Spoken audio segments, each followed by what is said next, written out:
The courthouse clerk had seen probate readings before, but not like this. Black sealing wax cracked beneath the officer's thumb. Wet wool steamed beside the stove. Two women sat together on one side of the table, composed, already reaching for the deed. A third sat alone, gloveless, her palms pressed flat against the oak as though the surface beneath her might shift. The officer placed an iron key beside the younger woman's hand. She did not reach for it. She lifted it slowly, turned it over, and scraped dried mud from the teeth with her thumbnail. Then she asked, barely above the sound of sleet ticking on the window glass, why her mother's initials were carved into the underside. No one in the room could answer. On the 8th of September, 1880, Caroline Harwood Bessett's hired men placed a steamer trunk, a bedroll, one broken chair, and a goat tether beside a 12 by 16-foot shack on the south waist of the Harwood property in Union Township, Isabella County, Michigan. The goat bleated once, pulling against the rope. No one answered. The men climbed back onto the wagon without looking at the woman they had deposited there, and the wheels cut ruts through frost-silvered mud as they left. Wren Harwood stood beside her belongings and counted what remained of her life. $11.80 in coin, folded inside a handkerchief her mother had stitched. 20 acres of scrub timber and swamp grass that the county assessor had valued at less than the recording fee. A shack with no glass in the window opening, no stove in the collar, and a door held shut by baling wire.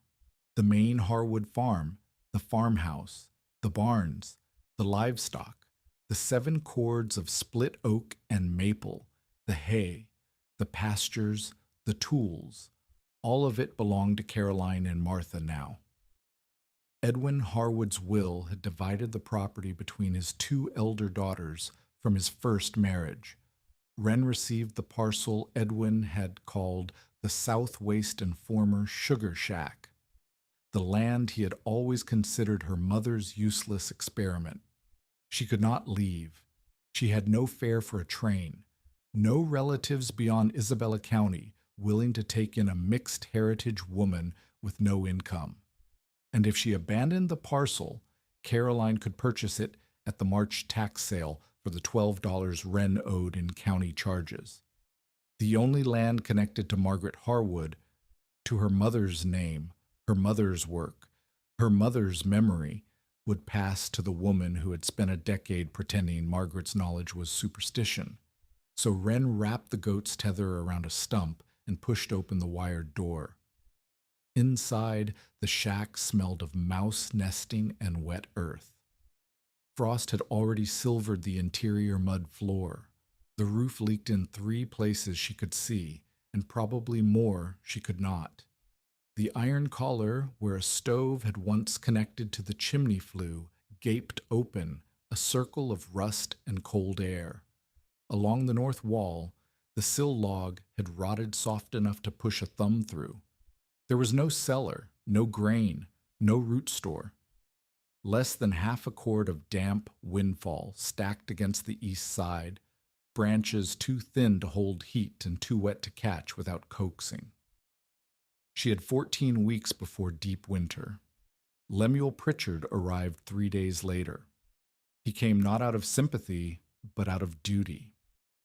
As township assessor and overseer of the poor, Lemuel had the authority to condemn an unfit dwelling and remove its occupant to the county poorhouse.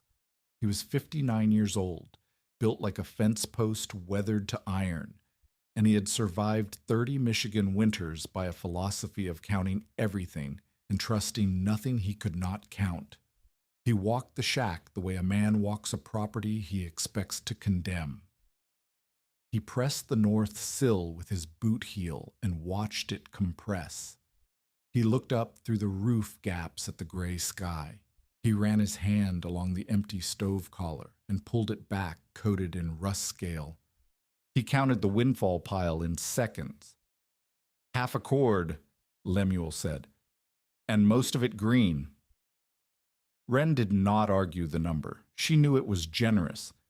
He continued the inventory as a verdict. Roof leaking in at least 4 places. No window glass, which meant boarding the opening and losing all daylight, or leaving it open and losing all heat.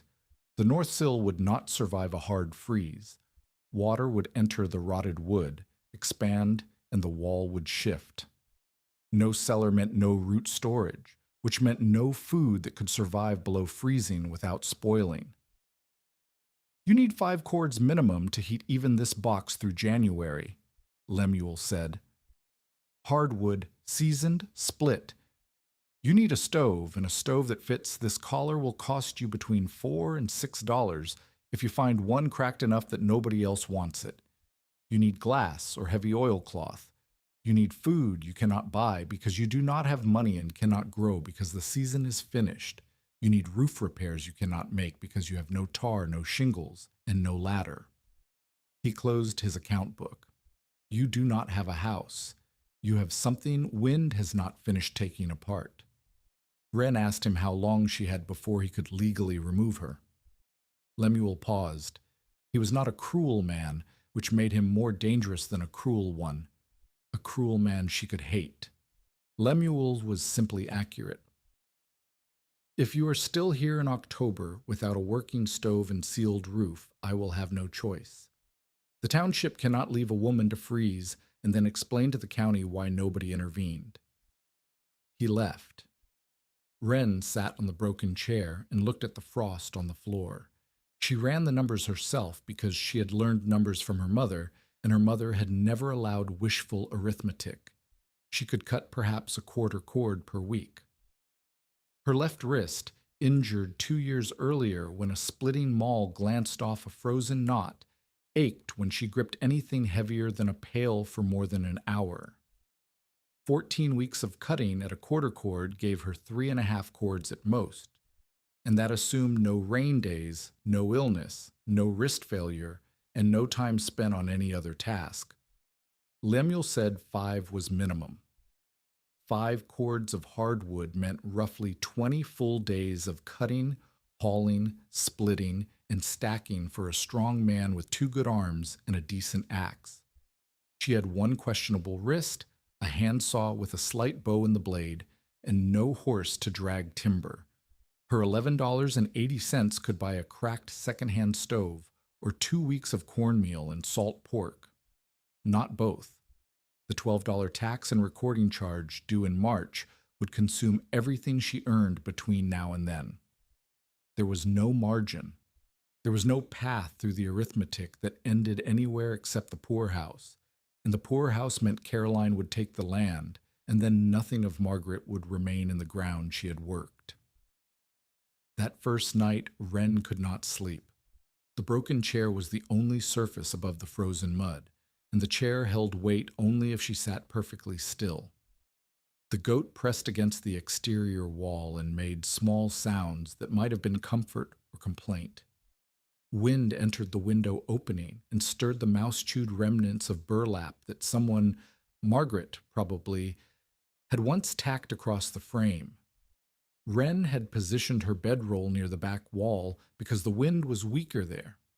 She lay with her knees drawn up and her mother's handkerchief pressed against her chest and tried to remember what Margaret would have done. But the memories that came were useless.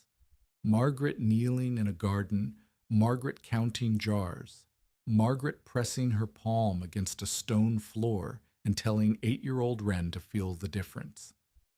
Then she felt the difference. The mud floor beneath her was iron hard with frost. Every surface in the shack radiated cold. But under the bed frame, where 3 rectangular slate stones lay flush with the earth, the cold was different. Not warm, not comfortable, but the biting edge was absent. Wren pressed her palm flat against the nearest slate, the way Margaret had taught her, and held it there. The stone was cool. The frozen mud 6 inches away stung. She shifted her weight and tapped the central slab with her knuckle. The sound came back low and hollow, like knocking on a barrel instead of a tabletop. Wren tapped the mud beside it, solid, Dense, dead sound. She tapped the slate again. Hollow. Something was beneath this floor that was not earth. She could not sleep after that.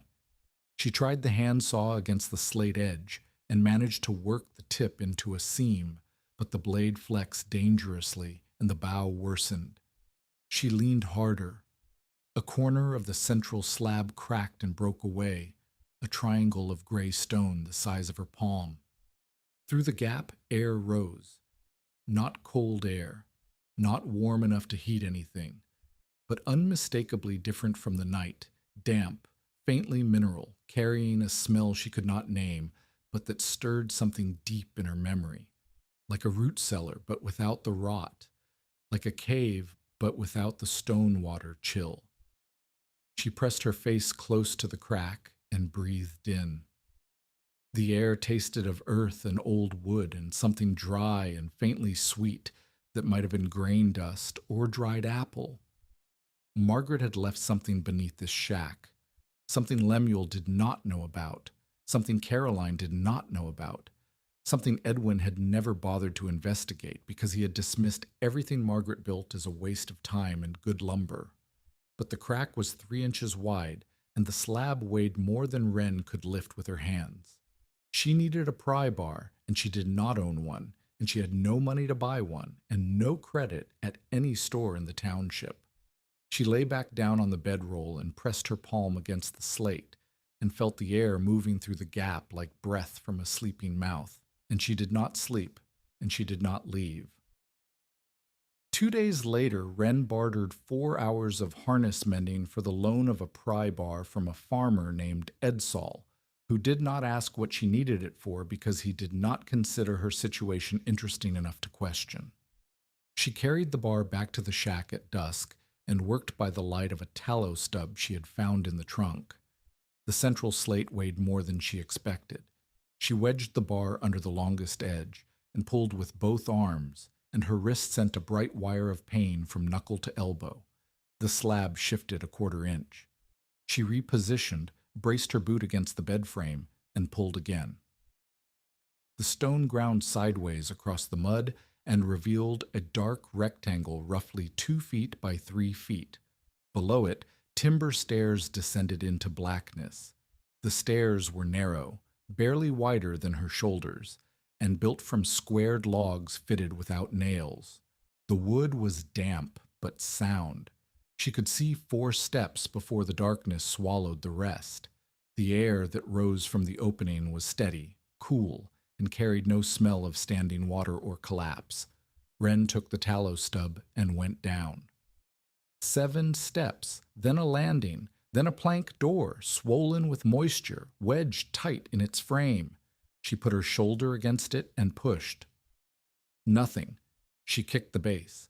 The wood boomed but held.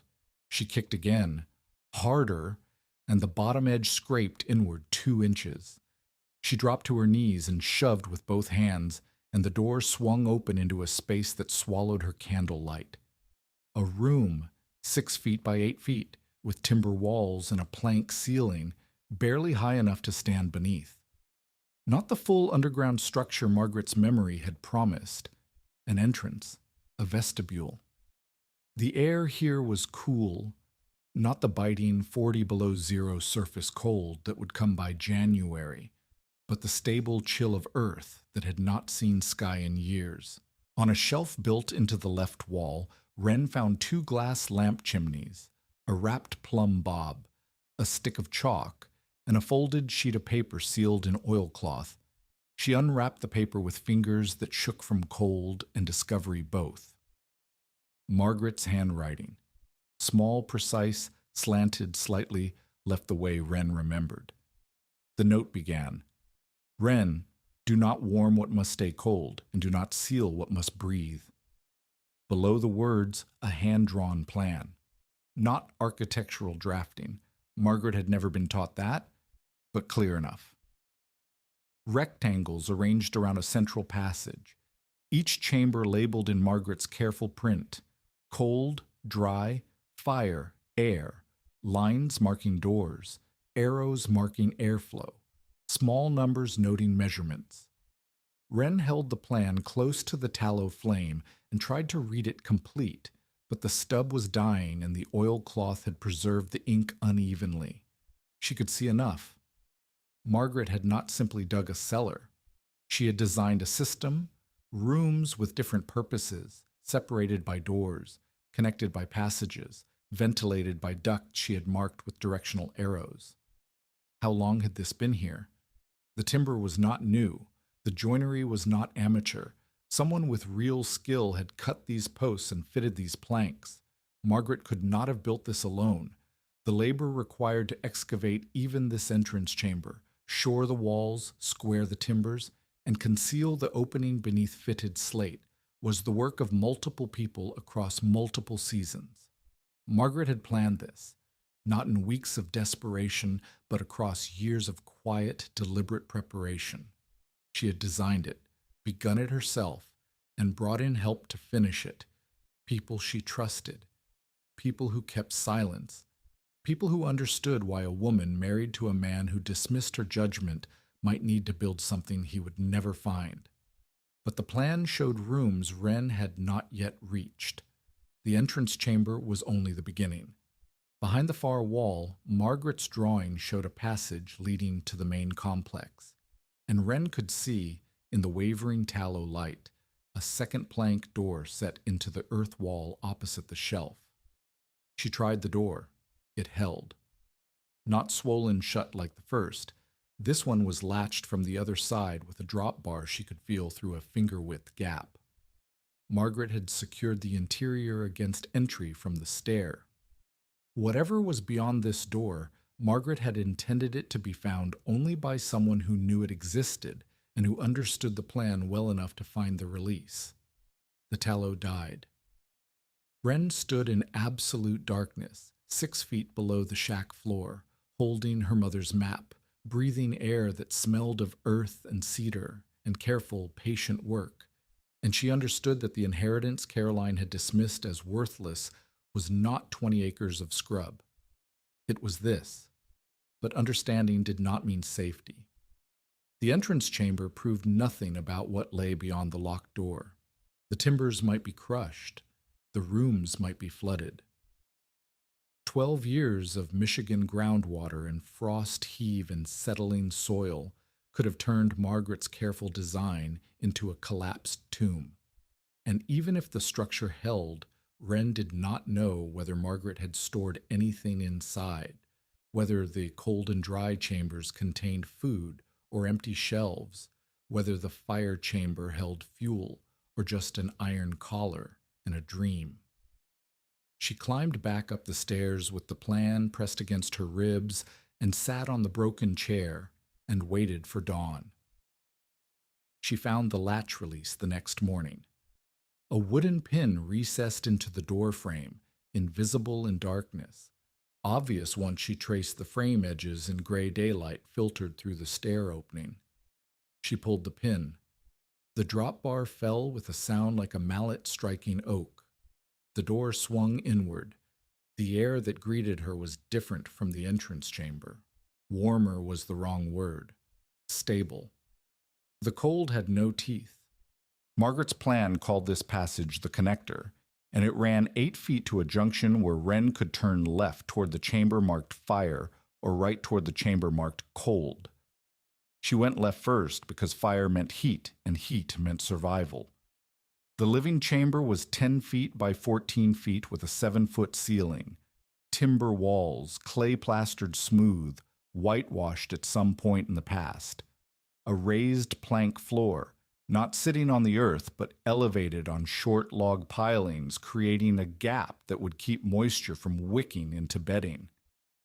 Along the back wall, an iron stove collar, properly flanged, connected to what Wren could trace with her fingers as a masonry flue rising through the earth and presumably through the shack above. Shelves, pegs, a sleeping platform. The bones of a room meant to be lived in. No stove. Margaret had not installed one, perhaps because a stove would have been noticed during probate, perhaps because she expected Wren to bring her own. The cold room held what Wren had not dared to hope for, 12 bushels of potatoes, some sprouting but most sound, 6 bushels of turnips and rutabagas, dried corn in sealed tins, beans in glass jars, wild rice in birch bark containers sealed with pine pitch, Anishinaabe storage, the method Margaret's relatives had used for generations, maple sugar in dense blocks, smoked fish, dried venison, pemmican wrapped in oiled cloth, dried apples, dried berries, onions braided and hanging from ceiling pegs, salt in a glazed crock, rendered fat in sealed tins. Medicinal plants Wren recognized: willow bark, dried mint, yarrow, bundled and labeled in Margaret's hand. And in the dry pantry, elevated on shelves above the floor, in sealed tins and glass containers stored with charcoal to absorb moisture, saved seed, corn, bean, squash, turnip, cabbage, onion, enough to plant, enough to start again. Wren sat on the cold room floor among her mother's provisions and pressed her hands against her face and breathed. The fuel gallery held the rest of the answer. Behind a field stone and earth partition, stacked in careful rows with air channels between them, coal. Screened stove coal, the kind the narrow gauge railroad had begun delivering to Mount Pleasant the year before Margaret died. Roughly 4 3/4 tons of it, by Wren's estimate, based on the volume and the weight of a single chunk she lifted in her palm. Margaret had bought it in small lots over the final 2 summers, carried it by handcart, and hidden it where Edwin would never look. The room could not merely exist. It had to work. And between existence and function lay every risk Merritt Ricker identified when he saw Wren hauling rotten shelving from the stairway opening 3 days later. Merritt was 27, a wheelwright who picked up winter wages as a section hand on the narrow gauge. He had been walking the rail grade checking ties when he noticed fresh turned earth near the south lot. What he saw, a woman pulling splintered boards from a hole in the ground, did not match any activity he could explain, so he stopped. His objections arrived in order, and each one was legitimate. The timbers were old and bore weight from soil that expanded when wet and contracted when dry. A cycle of Michigan seasons would crush posts that looked sound on the surface, but had softened at their bases. The drain, he could see the trench marked on the plan Wren showed him, might be blocked, in which case the lowest chamber would fill in any serious rain. Coal dust migrated. In a sealed space, fine coal particles would coat food, bedding, and lungs. A stove in an underground room consumed oxygen, and if the chimney draft failed, from ice, from collapse, from wind reversal, the room would fill with carbon monoxide before anyone smelled trouble. And come spring, snow melt would find the lowest point. Water always found the lowest point. "You found a cellar," Merritt said. "That does not make it a house." "No," Wren said. "The doors between the rooms make it a house." She struck a match and lit a candle stub and held it near the low air intake duct on the wind-sheltered side of the passage. The flame leaned inward, pulled by the faint but steady draw of air moving through the system Margaret had designed, in through the intake, through the rooms, up through the chimney flue. Draft. Not strong, not reliable without a working stove to create the temperature difference that would pull harder, but present. Margaret had built the bones of a breathing system. Merritt watched the flame and said nothing for a long time. Then he pointed at the ceiling above the connector passage, where one central support post had split lengthwise. The ceiling above it had dropped nearly 2 inches. Earth had settled into the gap, pressing the cracked halves apart. "That post carries the weight of the entire span above the passage," he said. "If it fails, you lose the connector and both rooms on either side of it. Everything your mother built depends on that one timber, and that timber is already broken." Wren looked at the split. She had not noticed it. She had been counting food and fuel and hope, and she had walked beneath a cracked post without seeing it. And if Merritt had not stopped to watch a woman pulling boards from a hole, she might have loaded the rooms and lit a fire and trusted a structure that was already failing. She could spend $7 on a secondhand stove. That left $4.80 for tax, recording fees, and everything else until spring. If the structure collapsed, the money and the autumn labor were gone. If she ignored the underground rooms and tried to survive in the surface shack, she certainly lacked fuel, food, and shelter to reach March. The conventional plan had no path to survival. The unconventional plan had a path, but the path ran beneath a cracked post, through unstable earth, past blocked drains and failed chimneys, and the constant, patient threat of a Michigan winter that did not care what anyone's mother had built. Wren chose the uncertain plan because the certain one ended at the poorhouse door. Caroline learned about the underground rooms within the week. Wren did not know who told her. Merritt denied it, and Edsall the harness farmer claimed ignorance. But it hardly mattered. News traveled through Union Township the way water traveled through limestone, invisibly, inevitably, arriving where it caused the most damage. Caroline arrived on a Tuesday morning with Reuben, the hired man who had carried Wren's trunk to the south lot. She did not knock. She stood at the stairway opening and looked down into the entrance chamber, and then looked at Wren with an expression that contained no surprise and no admiration. Only calculation. Everything beneath this shack was purchased with Father's money, Caroline said. It belongs to the estate. Father's will names this parcel as mine, Wren said. Surface and subsurface. The recording is complete. Mother could hide it, Caroline said, but she could not make it yours. The argument was not legal. Caroline knew the deed language. She had accepted the farmhouse and main acreage knowing the south parcel was separate. But ownership was one question, and community belief was another. If Caroline could convince the township that Wren had concealed estate property, food, fuel, building materials purchased with Edwin's earnings, then Lemuel could order an inventory, and an inventory would give Caroline a claim to contest. Caroline launched 3 campaigns in the days that followed.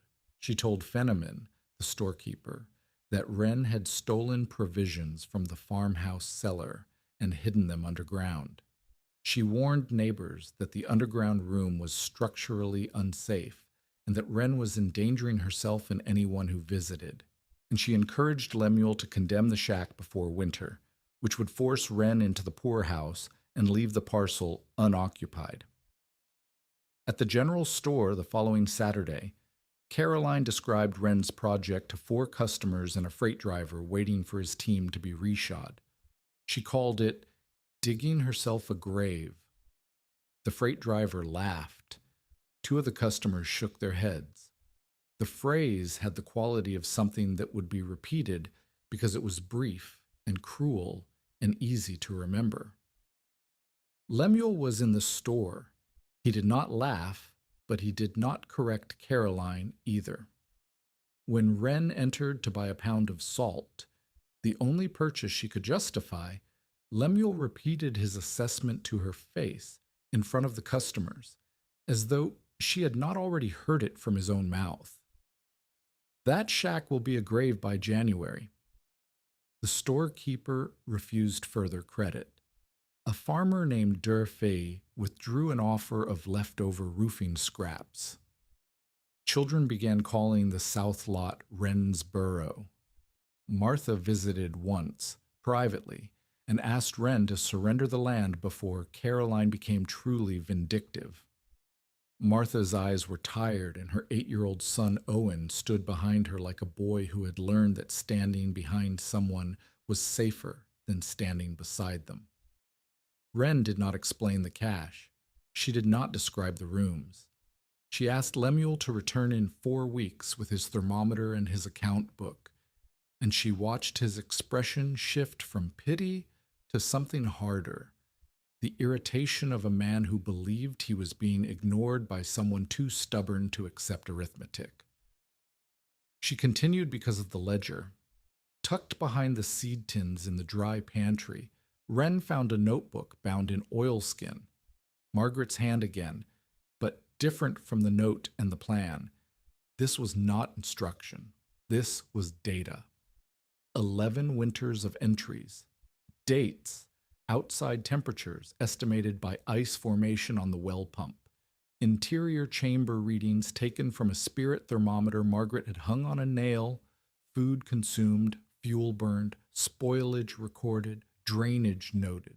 Structural observations marked with small symbols Wren was still learning to decode. 11 years of testing, 11 years of recording what worked and what failed and how much each failure cost. Margaret had not gambled on this design.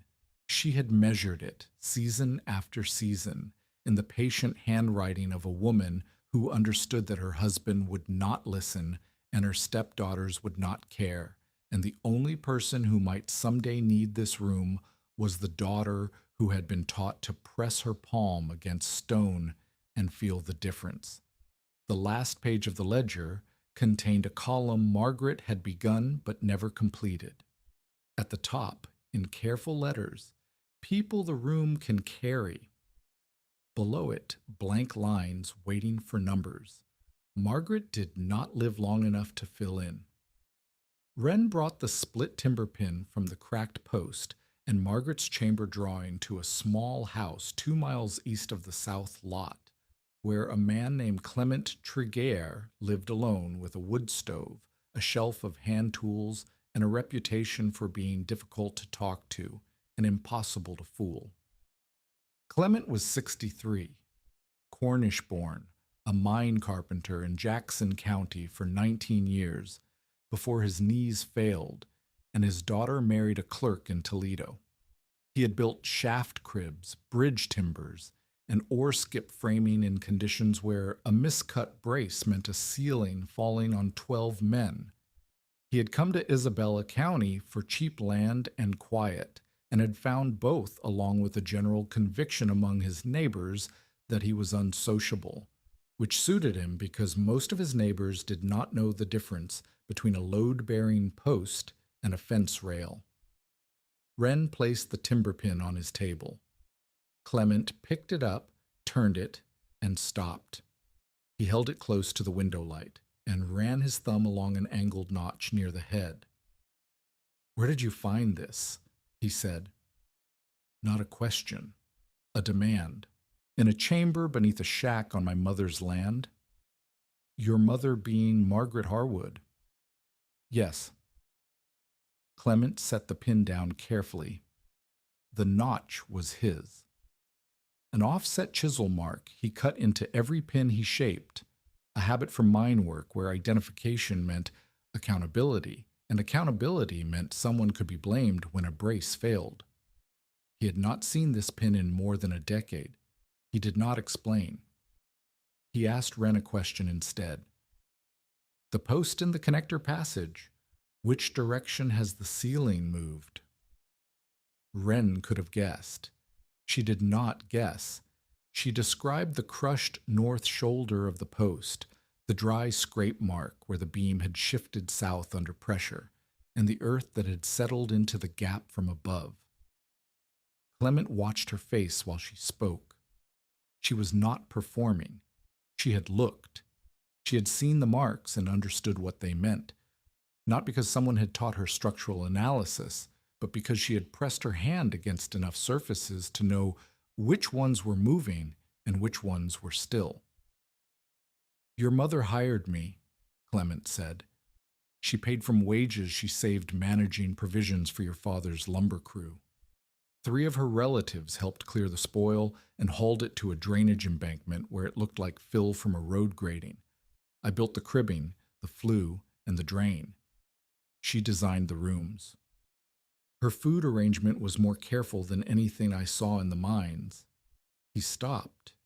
His face was the face of a man deciding whether to spend effort on something that might not be worth the cost. I will not rebuild that chamber for you, he said, but I will show you what has to happen before you light a fire in it. If you cannot do the work, I will not do it for you. If you can, I will tell you when you are about to kill yourself. He picked up 2 short boards and a sack of flour from beside his stove. He placed one board flat on the table, set the flour sack on top, and balanced the second board against the first at an angle. If you remove the failed post before you place a temporary shore beside it, the load transfers here. He pushed the flour sack sideways. It slumped against the angled board, which skidded and fell. Unpredictably, the ceiling does not wait for you to think. A diagonal brace controls the lateral pressure better than a thicker vertical post because the earth pushes sideways as well as down. He made Wren repeat the principle. Shore before removing soil. Wedge gradually. Listen for cracking. Trust the sound before you trust your eyes. The next morning, Clement walked the chamber and identified 6 posts that needed reinforcement. 2 were urgent, the cracked connector post, and a soft-footed pier in the cold room. 4 were precautionary. Each required a tamarack brace cut to length, a hardwood wedge driven a finger width at a time, and hours of careful work in a space where a wrong strike could bring the ceiling down onto the only person who understood what Margaret had built. Wren cut the first 2 braces from tamarack she felled on her own lot. The wood was green and heavy, and the saw blade caught repeatedly. She hauled the logs to the shack entrance, squared them with a borrowed draw knife, and carried them down the stairs one at a time. The stairway was too narrow for anything wider than her shoulders. Each brace had to be angled down the opening and wrestled around the landing. She positioned the first brace beside the cracked post and began driving the wedge. Her left wrist held for the first 6 strikes. On the 7th, the old injury fired, a white flash from wrist to shoulder that buckled her grip. The maul glanced sideways off the wedge head, and the steel edge caught the webbing between her thumb and forefinger. Blood ran down the post and pooled in the split. Clement did not take the maul from her. He set a jack screw beneath the beam and told her to finish the wedge with her right hand only while he controlled the lift. She drove the wedge the remaining depth one-handed, each strike jarring through her shoulder, the blood making the handle slick, the beam above her creaking as the pressure redistributed. The brace held. The beam stopped moving. The crack in the post did not widen. Wren wrapped her hand in a strip torn from her bedroll and looked at the 5 remaining posts. 6 braces required, 2 installed, 12 days lost already to rain, and now the infected hand. 10 weeks remained before the worst of winter. She had spent $7 on a small cast iron stove she found in a barn outside Mount Pleasant. Cracked fire brick, no grate, but the collar fit Margaret's flue connection. That left $4.80 for tax, recording, and every other expense until the ground thawed. If someone has ever looked at what you were building and called it a grave, if someone who never examined the work felt entitled to judge it, tell us about it in the comments. Because what happened next in that underground room changed everything the doubters thought they understood. The weather turned on the 23rd of October. Wren woke to a sky the color of pewter and air that tasted of iron. By noon, the first hard frost had locked the surface mud solid. By evening, wind stripped the last leaves from the scrub oak on the south lot and drove them against the shack wall in rattling waves. Clement had shown her how to patch the stove's cracked fire brick with clay and wire. He had shown her how the chimney flue connected to Margaret's masonry column through a clay-sealed joint. He had made her light a smoky handful of wood shavings without the flue connected and watch the smoke pool at face level, then open the low intake duct and watch the smoke lean toward the stove collar as the draft pulled it. Every fire needs 2 paths, he told her. Air in, Smoke out. Seal the room against cold, and you seal yourself inside your own exhaust. But the stovepipe was installed, and the fire brick was patched, and 4 of the 6 braces were in place, and the drain was flowing after Wren and Clement had spent 2 days clearing roots and debris from the rubble channel. Debris that included a fresh boot print near the outlet and a displaced cover stone that neither of them could explain. 2 braces remained. The surface chimney cap was unfinished. The emergency crawlway to the south hillside existed only as a line on Margaret's plan. Winter had not waited for the work to be done. Winter came when it chose, and it chose October, and the shack door rattled in its wire binding, and somewhere in the dark below the floor, 4 3/4 tons of coal waited behind a stone partition for a chimney that could not yet carry their smoke safely into the sky. The drain nearly killed the project before Winter had a chance. Clement returned 2 days after the first hard frost and told Wren to bring a shovel and a lantern to the hillside outlet. They followed the rubble channel from its mouth backward through 40 feet of buried stone and found what Wren had feared since she first saw the boot print. The cover stone had not simply fallen. It had been pulled aside and left uncovered long enough for October rain to wash leaves, mud, and fine gravel into the channel. The debris had traveled 6 feet inward before packing tight against a root ball that should have been cleared years ago, but had grown unchecked since Margaret's death. The channel was not merely blocked, it was pressurized. When Clement worked a rod through the packed debris, water surged out of the opening, brown, gritty, carrying the smell of rotted leaves and disturbed earth. The cold room had been absorbing moisture through its lowest wall for at least 2 weeks. "Someone opened this," Clement said. He pointed at the cover stone, tool marks on the underside, fresh scratches where a pry bar had been used. He did not say Caroline's name. Neither did Wren. The marks said enough. They worked the channel clear in stages, Clement probing ahead with the rod while Wren pulled debris out by hand.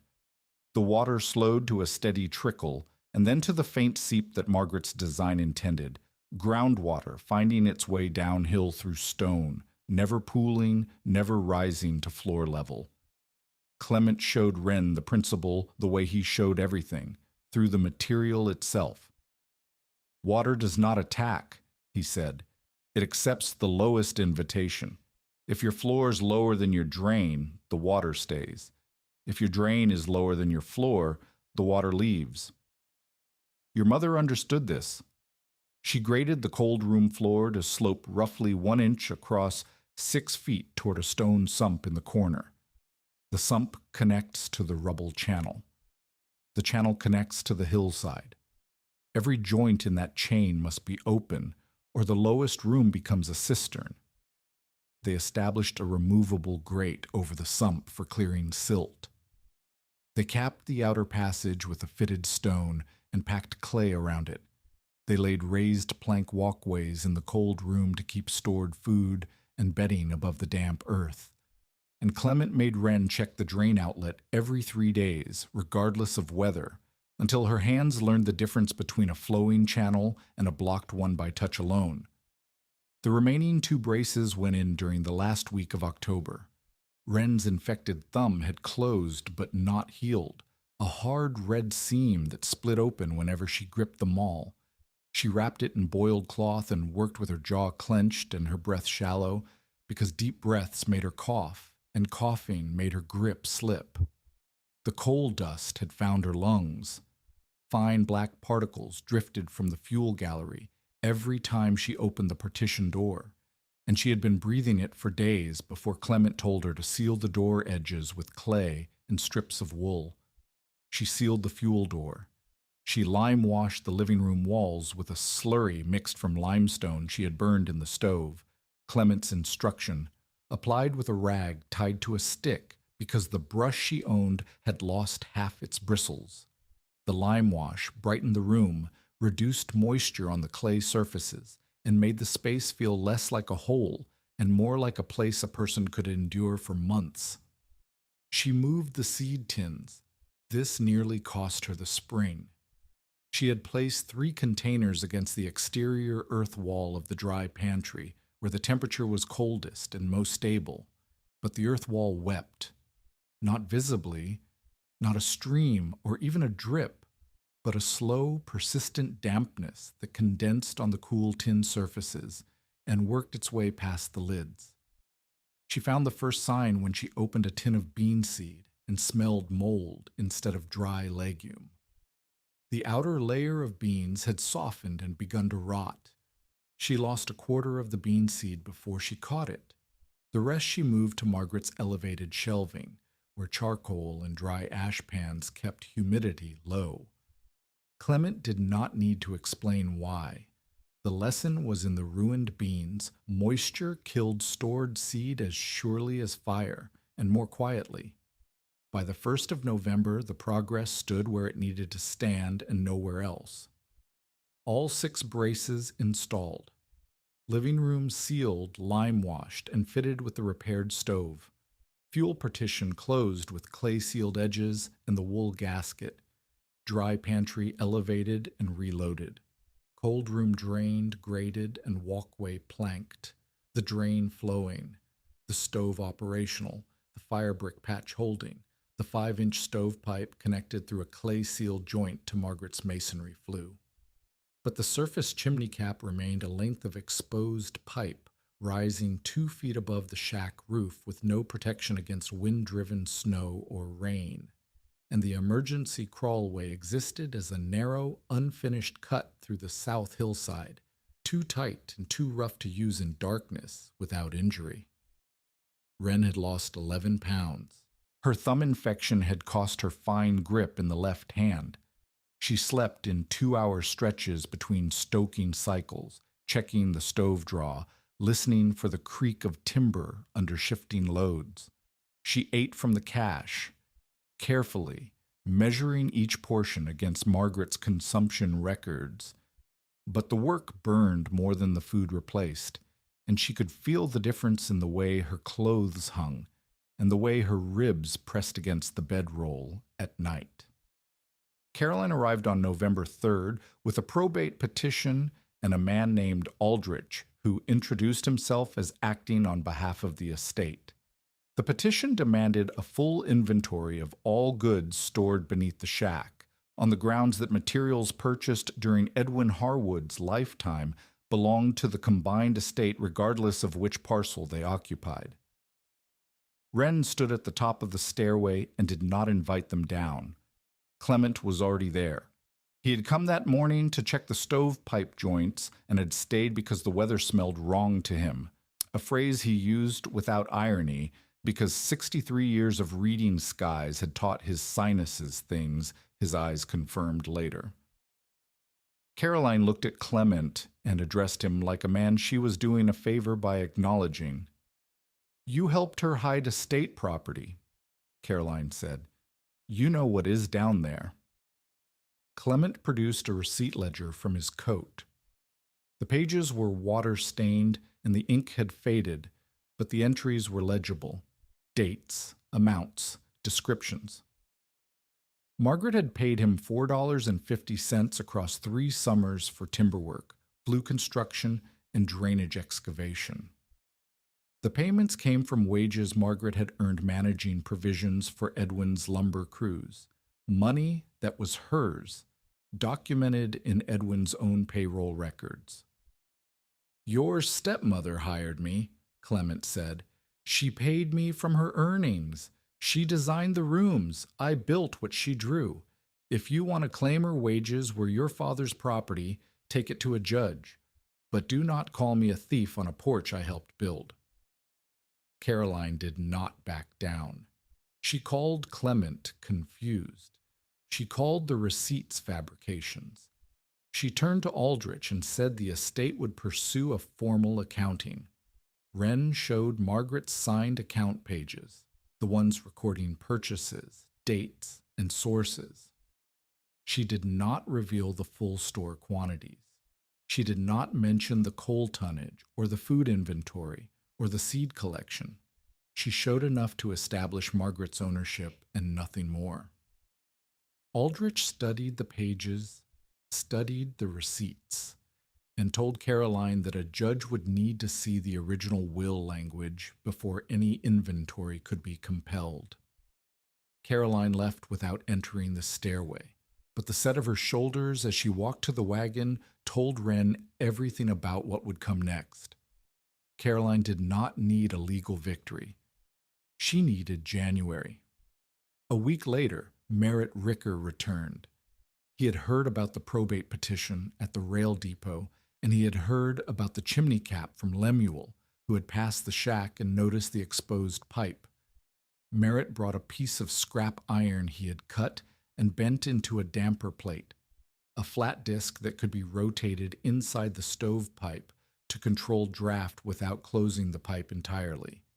He installed it without being asked and refused payment.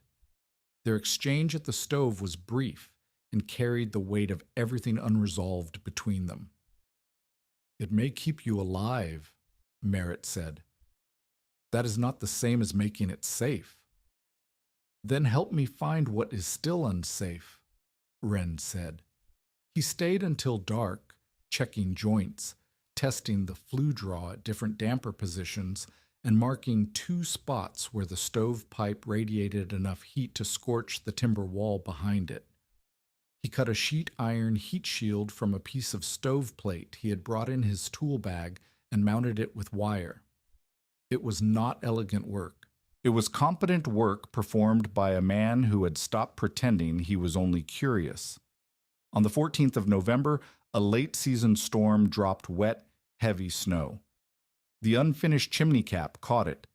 Snow melted against the warm pipe, ran downward, and partially blocked the joint where the stovepipe met Margaret's masonry flue. The living room filled with thin gray smoke that hung at breathing height. Clement had come to check the braces. He found Wren crouched near the floor, where the air was clearest, feeding the stove small pieces of kindling, because she was afraid that letting the fire die would allow the room temperature to plunge below the point where the clay seals contracted and cracked.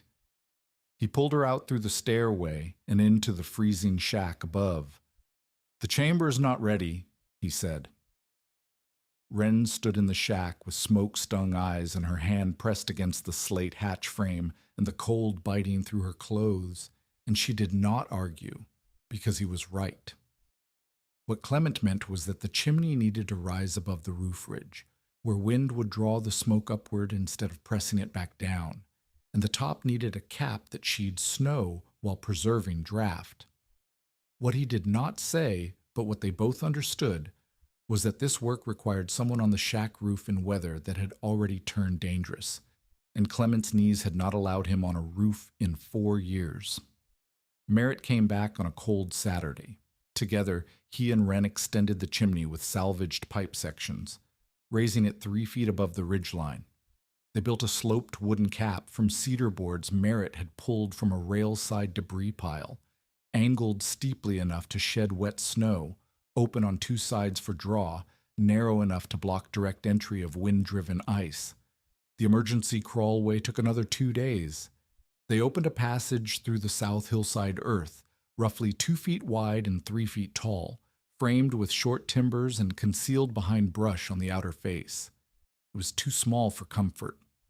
Wren had to crawl on her belly to pass through the narrowest section, but it opened onto the hillside 12 feet from the main stair entrance, and if the stair became blocked, it was a way out. On 3 consecutive nights in late November, with outside temperatures dropping below 0, Wren recorded what Margaret's system produced. Surface shack interior with no stove, 19 to 27 degrees, cold enough to freeze water in a pail. Unheated cold room, 6 feet below grade, 38 to 42 degrees. The earth held its annual warmth against the winter air. Potatoes remained firm. Turnips remained sound. Moisture beaded on the ceiling but did not drip. Dry pantry, 44 to 48 degrees. The sealed tins and elevated shelves kept seed and dried provisions above the damp. Heated living chamber with 28 pounds of coal burned over 24 hours, 62 degrees. Wren could remove her coat. She could feel her fingers. The clay walls radiated stored warmth back into the room after the stove burned low. She found and sealed 2 air leaks, one around the stovepipe collar, one where the entrance door frame had shifted. With those closed, the living chamber held 66 degrees on 24 pounds of coal per day. The numbers were not 70. They were not the luxurious warmth of a properly built farmhouse with seasoned hardwood and tight windows and no wind gaps, but they represented survival in a space that Lemuel Pritchard had called a grave. Merritt examined the data and accepted the fuel reduction, but pointed to the chimney cap and said ice would form there in sustained cold. Lemuel said 3 calm nights proved nothing against the kind of wind-driven storms that January produced. Carolyn, through Aldrich, argued that Margaret's stores were being consumed prematurely. Martha noticed and told no one except Owen, who told no one because he was 8 osars, that the main farmhouse had already burned more than a quart of its 7. Clement came 3 more times before the roads became difficult. On his last visit, he drilled Wren on the 3 signs that meant the underground room was trying to kill her. First sign: the candle flame shortens or turns blue-tinged. That means the oxygen level is falling. Check the air intake for blockage. Second sign: headache with poor stove draw. That means combustion gases are entering the room instead of leaving through the chimney. Extinguish the fire. Open both doors to the entrance chamber. Uncover the low intake. Ventilate before relighting. Third sign: water appears clear and cold against any wall. That means groundwater has found a new entry point. Locate it before the flow carries soil and undermines a post footing. He made Wren perform each response with her eyes closed. Find the intake by touch. Close the stove draft by feel. Locate the entrance doors in darkness. Open the crawlway hatch from inside. She fumbled the crawlway latch twice, and he made her do it again until her hands found the pin without searching. Clement left on the morning of December 15th. He was heading to his daughter's home near Toledo for Christmas and planned to return after New Year's. He shook Wren's hand, the injured one, deliberately, as though reminding her that she had driven a wedge with that hand and it had held. That evening the wind shifted northeast. Snow began falling before dark and did not stop. By dawn, when Wren pushed open the shack door, snow had packed against it to the top hinge. The world beyond was white and featureless, and the air hurt to breathe. The season's true isolation had begun, and no one outside the south lot yet knew it. The narrow-gauge railroad suspended service on December 20th after drifts filled a cut east of Mount Pleasant. A brief reopening 4 days later allowed 1 freight car through before another storm closed the line again. The wagon roads went next. First the main road to town, then the secondary tracks, then the farm lanes. Snow packed into the ruts and froze, and more snow fell on top, and the distinction between road and field disappeared under a white uniformity that made navigation a matter of memory and fence posts. For 41 days, no wagon or train delivery of food, fuel, or mail reached Wren's district. The winter of 1880 to 81 had begun early, arrived hard, and refused to relent. The storms were not one continuous event. The sky cleared between them. The temperature occasionally rose above 0, and twice the sun appeared long enough to create a crust on the drifts that made walking possible for a few hours. But each pause ended the same way. The wind returned, the temperature dropped, and the snow resumed. The cumulative effect was a siege.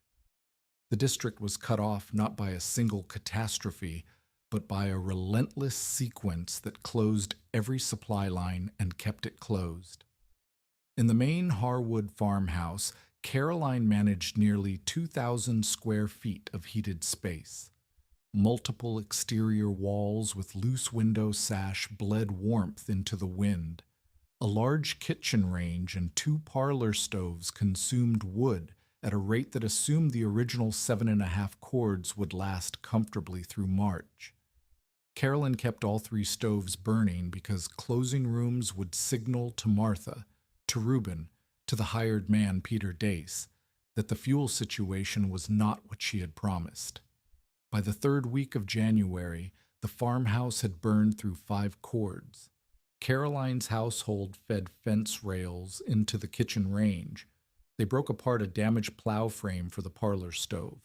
They carried damp barn boards inside and stacked them near the range to dry before burning, and the boards hissed and steamed and gave back half their heat as moisture. The pantry vegetables, carrots, turnips, a barrel of potatoes, froze solid against the north wall. The flour barrel diminished faster than Carolyn had calculated because 4 adults and 1 child were eating from it, and cold people ate more than warm people, and frightened people ate more than calm ones. Beneath the south lot, Wren lived inside 140 square feet of heated space. The living room held between 65 and 69 degrees. She burned 26 to 32 pounds of coal per day, depending on the wind speed above. The coal glowed orange-red behind the stove's cracked door, and the heat soaked into the clay walls, and the walls held it and gave it back slowly, the way Margaret's design intended. The cold room stayed between 37 and 43 degrees, cold enough to preserve roots and smoked meat, warm enough to prevent the hard freeze that would turn potatoes to mush. Wren ate carefully, not luxuriously, not comfortably, but she was not starving, and she was not burning furniture, and she was not wondering where the next cord would come from, because the coal bay still held more than 4 tons, and the food cache held enough for months of single-person rationing. She kept a chalk record every morning. Date. Outside temperature estimated by the frost pattern on the shack door above. Living room temperature, cold room temperature, coal consumed, food consumed, drain status, air quality, structural sounds. The record was Margaret's discipline, continued in Margaret's ledger, in the same careful hand. Not because anyone would inspect it, but because counting was the difference between control and hope without numbers was just a slower way to freeze. On the 9th of January, during the worst sustained wind of the season, fine snow found its way beneath the chimney cap. The particles melted against the warm stovepipe. The meltwater ran down the exterior of the pipe and collected at the joint where iron met masonry. Overnight, with the stove damped for sleeping, the water froze. A collar of ice formed around the joint. Not a seal, the pipe still drew, but a narrowing. The effective diameter of the flue dropped by nearly an inch. Wren did not notice for 6 hours. The coal burned dull red instead of orange. She attributed it to a particularly dense piece and added another scoop. The living room felt slightly stale. She attributed it to having kept the doors closed for 2 days during the worst wind. She ate a portion of cornmeal mush and dried fish and began her morning record. The lamp flame shortened. Not flickered, shortened. The wick was the same height. The oil was sufficient, but the flame itself pulled lower, as though the air feeding it had thinned. Clement's voice arrived in her memory before the headache did. The headache came 20 minutes later. Not sharp, dull, pressing, seated behind her eyes. She wrote the coal measurement and realized her hand was shaking, not from cold. The room was 68 degrees. Her hand was shaking because her body knew what her mind had not yet assembled. Candle flame shortened, headache, poor stove draw. The room was filling with combustion gas that had nowhere to go because the flue was partially blocked. She closed the stove draft. She opened both doors between the living room and the entrance chamber. She uncovered the low intake duct. Cold air poured in 38 degrees from the entrance, replacing the warm, poisoned air, and the temperature began dropping immediately. She let the fire fall to ash. The coal could not burn without draft, and she could not restore draft from inside the room. She had to reach the chimney. The main stair was partially blocked. Snow had collapsed the shack door inward and packed against the hatch cover.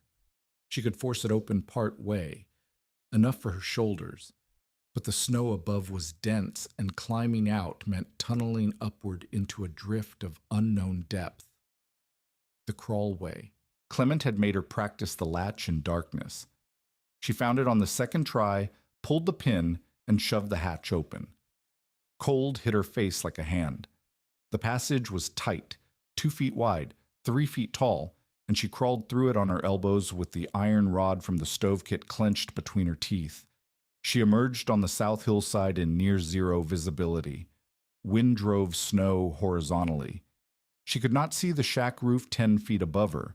She had tied a rope to a post near the crawlway exit for exactly this possibility, and she found the rope by sweeping her arm in an arc until the frozen hemp burned against her fingers.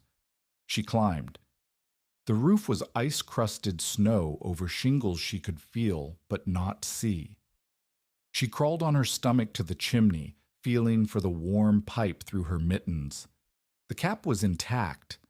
The snow accumulation around it was normal, but at the joint or arse, where pipe met masonry, 6 inches below the cap, her fingers found the ice collar. Thick as her thumb, hard as stone, she beat it with the iron rod. The first strike glanced. The second cracked the collar, and a piece of ice fell away into the flue with a sound like a coin dropping into a well. She struck again and again, working the rod around the full circumference of the joint, and ice fragments fell, and the wind took the smaller pieces, and the sound of iron on iron rang flat and dead in the snowfall. She cleared the collar. She could not see whether the flue was fully open.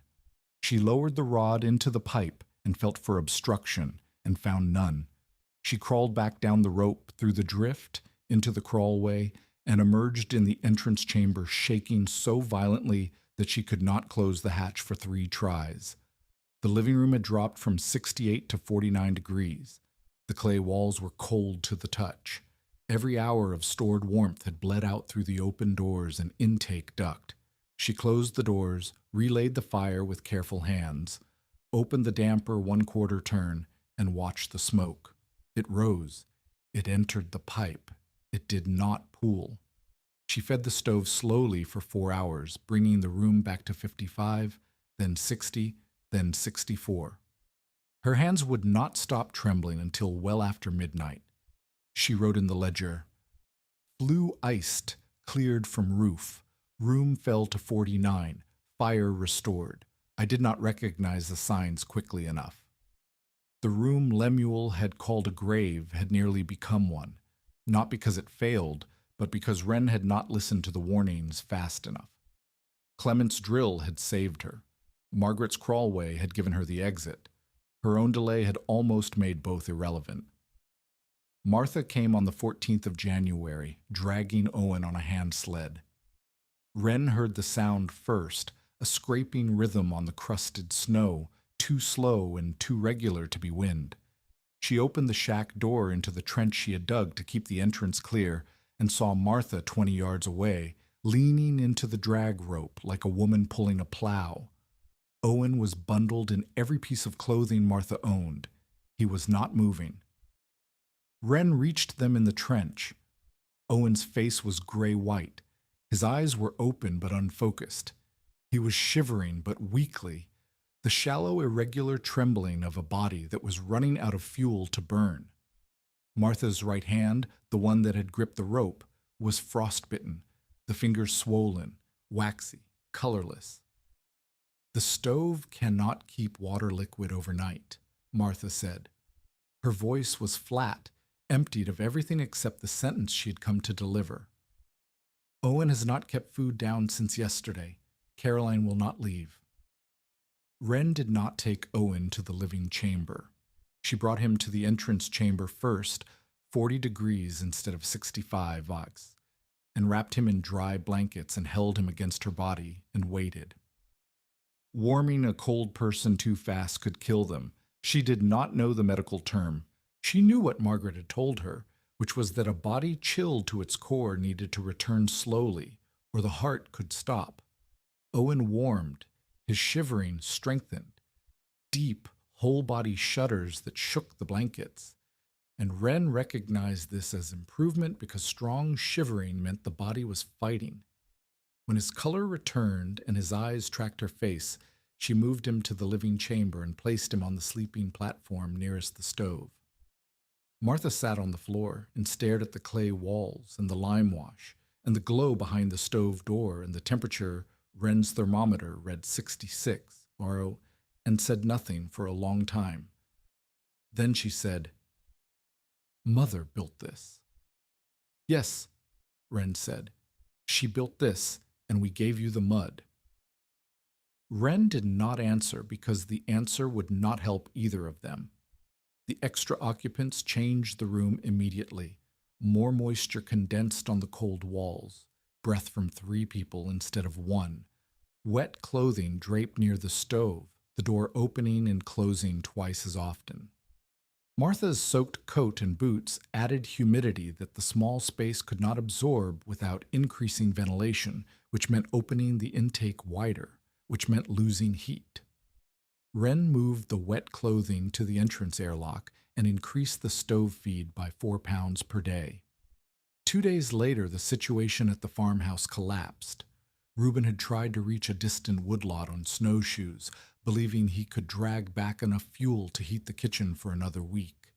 He made it 2 miles before the wind shifted, and the trail vanished and he fell through a crust into a drainage ditch hidden under 3 feet of drift. By the time he crawled out, his feet were soaked and the temperature was falling. He made it back to the farmhouse road before his legs stopped working. Caroline and Peter Dace brought him to the south lot on the same sled Martha had used. Caroline stood at the shack door and demanded a count of Wren's remaining provisions before she would bring Reuben inside. Wren looked at her sister, red-faced from the wind, voice cracking, hands clenched at her sides, standing over a man who could not walk in front of a house she had called a grave, and said, "The room can carry 8. Pride was not included in the count. Caroline entered. Inside the living chamber, the population doubled and then grew again. Wren, Martha, Owen, Caroline, Reuben, Peter Dace. On the 15th of January, Lemuel Pritchard arrived, working his way through the district on snowshoes to check isolated households. He found the south lot chimney smoking and followed the smoke to the shack, and the shack to the stairway and the stairway to a room holding 6 people at 67 degrees while the world outside measured 14 below zero. 7 people. A room designed to shelter 6 adults and 2 children. Margaret had written the capacity, and Wren was learning what capacity meant. Not a number on a page, but a pressure on every system the room contained. If you need to know whether that room held, whether those 7 people and the coal and the food and the air and the water all survived what came next, subscribe now. Because what happened in the following 9 days tested everything Margaret built and everything Clement taught and everything Wren had left. The threats arrived together, the way threats always do when a system is loaded past its design. The chimney draft weakened again. Not ice this time. The cap was holding. But the additional body heat and moisture from 7 people altered the air pressure inside the room, and the stove draw softened to a sullen pull that left a haze at ceiling height. The main entrance was buried. Snow had collapsed the shack structure above, not fully, but enough to block the hatch with timber and packed drift. The crawlway remained open, but 7 people could not evacuate through a 2-foot passage quickly. Coal had to be carried from the isolated fuel bay through the connector passage, and every trip spread fine dust into the air that the ventilation could not clear fast enough. Condensation dripped from the living room ceiling onto bedding. The clay walls wept in the corners where warm air met cold earth. Owen's fever rose. He had taken food, but his body could not hold the warmth it needed, and his temperature climbed past 101, and his breathing turned shallow and rapid. Reuben's frostbitten feet needed slow warming with cloths dipped in lukewarm water, and the water had to come from the cold room, and every trip through the door let cold air into the living chamber and warm air into the produce store. The cold room temperature climbed to 46 degrees from repeated door openings. Potatoes softened. The dried fish absorbed moisture. A roof brace began creaking under the transferred weight of snow and soil above. The sound came at irregular intervals, a slow groan followed by a sharp pop, and every person in the room flinched at the pop and looked upward. The drain outlet froze. Water began collecting in the sump. Wren did not panic. She worked the problems in the order Clement had taught her, starting with the threat that would kill fastest and moving toward the threats that would kill slowest. Air first. She rotated occupants through the entrance chamber in pairs, Massamoise, 15 minutes in the cooler space while she opened the living room intake fully and let the stove draw hard. The haze cleared. She closed the intake to half, brought the pair back, and sent the next two. The rotation cost warmth, but preserved oxygen. She could feel Clement's hands on her shoulders, pushing her toward the entrance door, making her practice in darkness. Structure second. The creaking brace was transferring load because snow above had shifted unevenly. Wren did not attack the saggy, Clement's first lesson.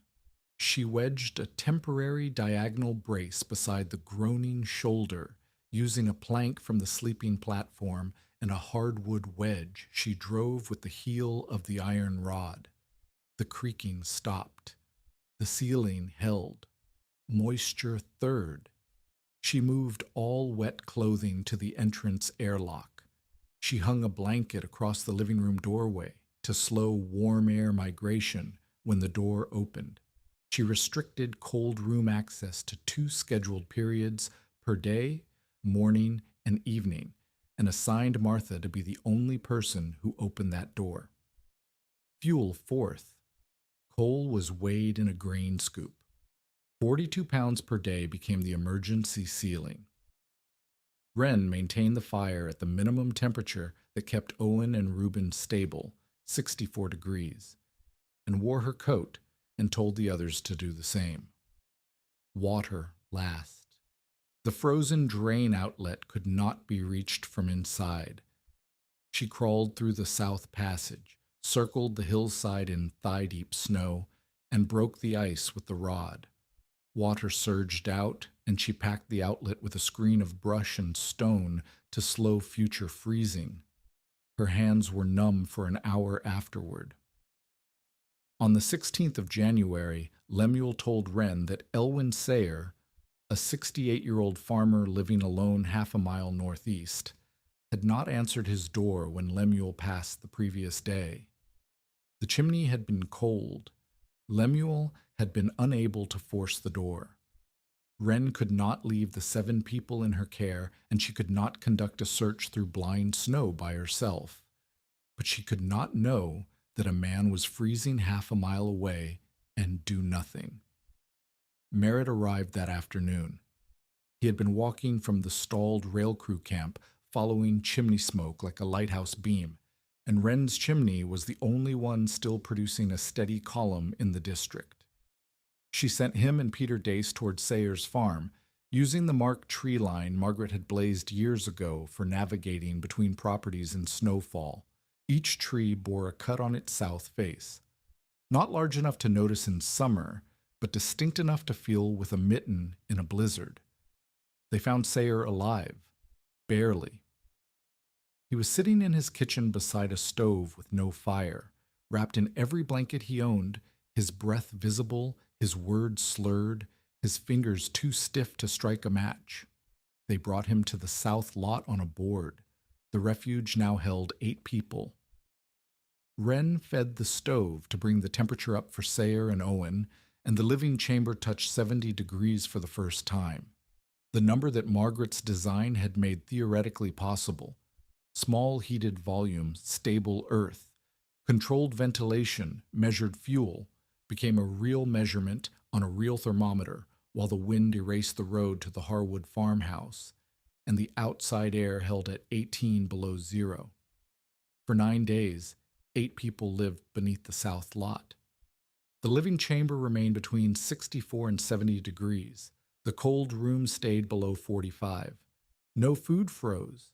No structural post shifted more than a pencil mark. Approximately 370 pounds of coal were consumed.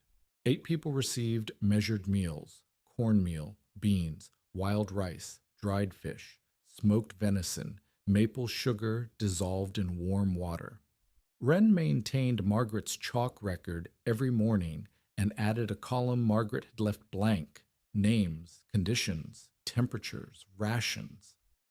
Owen's fever broke on the 4th day. He sat up and asked for more maple sugar water, and Martha pressed her face into the blanket and did not make a sound. Sayer regained consciousness on the 2nd day and was coherent by the 5th. He did not say thank you. He said, "Your mother told me this room existed. I did not believe her." Reuben survived but lost 2 toes on his right foot. He would walk with a limp for the rest of his life, and every step would remind him of the distance between a woodlot he could not reach and a room he had been carried into. No one inside died. When the weather broke enough to travel, a thin, bitter clearing on the 24th of January, Wren and Merritt walked to the Harwood farmhouse. They found split water buckets on the kitchen floor, frost on the interior walls of every room except the kitchen, where the range still held a ghost of warmth from the barn boards Caroline had burned the night before. The wood bays were empty. 2 hens lay dead in the parlor, where they had been brought inside for warmth and died anyway. Furniture had been chopped. The dining table was missing 2 legs. Flour remained in the barrel, but barely enough to see the bottom. The contrast said everything the numbers had already proven. 2,000 square feet of farmhouse with 7.5 cords of hardwood had nearly killed 5 people. 140 square feet of underground room with 4 3/4 tons of coal had carried 8. Caroline stood in the farmhouse kitchen and looked at the frost on her walls and the hens on her parlor floor and said nothing. But that evening, back in the underground chamber where Reuben lay on the sleeping platform and Owen slept beside him, Caroline quietly told Reuben that the stored provisions must legally belong to the main estate. The room had saved her, and her first thought, in the warmth Margaret had built and Wren had defended, was how to take it. The crisis did not end cleanly. Weather does not observe narrative courtesy. The roads opened and closed and opened again through the last week of January and the first 2 weeks of February. People moved between households in the brief clearings, carrying flour and firewood and news and debt. Reuben was carried back to the farmhouse on a plank litter. Sayer was walked home by Merritt and given enough coal to hold his kitchen above freezing until the line reopened. Owen returned with Martha to Caroline's house because Martha could not yet bring herself to break openly with her sister, and a child needed a bed and a kitchen and the pretense of family. The underground chamber emptied, and Wren stood alone in the living room at 64 degrees and wrote the final entry in Margaret's crisis column. 8 carried, none lost. Then she closed the ledger and began counting what remained. The inventory was precise because Wren had measured every ration and recorded every expenditure. The 9 crisis days with 8 occupants had consumed roughly 370 pounds of coal, 60 pounds of cornmeal, 30 pounds of beans, 20 pounds of wild rice, 15 pounds of dried fish and venison, and 8 pounds of maple sugar. The living chamber's coal supply had dropped from more than 4 tons to approximately 3 tons and 600 pounds. The food cache, designed by Margaret for extended single-person rationing, could still support Wren through spring, Auschik, and beyond if she was careful. But the numbers that mattered were the ones that proved the system. Wren wrote them on a clean page. Peak occupants, 8. Longest continuous shelter, 9 days. Lowest outside temperature during occupation, 18 below zero. Highest living room temperature, 70 degrees. Average coal consumption per day during crisis, 41 pounds. Average living room temperature during crisis, 66 degrees. Structural movement during crisis, less than 1 pencil mark on any post. Food spoilage during crisis, none. These were the numbers she would show Lemuel Pritchard, not because she needed his approval, but because his condemnation had been public and specific, and a public correction required public evidence. Merritt came first, 2 days after the last occupants departed. He did not ask permission. He arrived with his tool bag and spent 4 hours in the chamber, checking every joint, every brace, every seal. He tested the chimney draw by holding a candle at 6 different positions along the flue path. He examined the drain outlet and the sump grate and the rubble channel. He measured the coal remaining by volume and confirmed Wren's estimate within 50 pounds. He inspected the fuel partition for dust migration and found the clay and wool gasket holding. When he finished, he sat on the entrance chamber step and looked at Wren without the careful skepticism that had characterized every previous visit. The timbers shifted less under 8 people than my rail trestle shifts under an empty flat car, he said. The drain handled 9 days of condensation from 8 bodies without backing up. The fuel consumption tracks within 2 pounds of your daily records. He paused. This did not survive by chance. Your mother designed a system. You operated it correctly under conditions she never tested. Those are 2 different achievements, and both of them are real. He did not say he had been wrong. He said something more useful. He described specifically what he had expected to fail and what had not failed, and the gap between his prediction and the outcome was his conversion, stated in the language of a man who trusted measurements more than apologies. Lemuel arrived on a Saturday in late February, carrying his own thermometer and his township account book. He had sent word through Merritt that he was coming, and Wren understood the formality. Lemuel was not visiting. He was conducting an assessment. His previous assessment had condemned the shack as uninhabitable, and if the underground system changed his ruling, the change needed to be documented the same way the condemnation had been, in his book, in his hand, on a date he could cite. Wren led him through every room. She showed him Margaret's original plan and her own updated ledger. She showed him the temperature records, the fuel log, the food inventory, the structural observations. She let him hold his own thermometer against the living room wall and read 58 degrees on a day when the surface air was 11 above zero. She let him press the clay-plastered walls and feel the stability. She let him stand in the cold room and see the potatoes and turnips firm in their bins, the smoked fish dry on its rack, the sealed tins of seed elevated above the floor. Lemuel wrote in his book for a long time. When he looked up, his face held an expression Wren had never seen on it, not embarrassment, which would have been useless, but recalculation. The expression of a man who had applied his best model to a situation and discovered that his model was incomplete. I counted firewood, Lemuel said, because that was what I knew how to count. Your mother counted the heat the walls refused to lose. He withdrew his condemnation.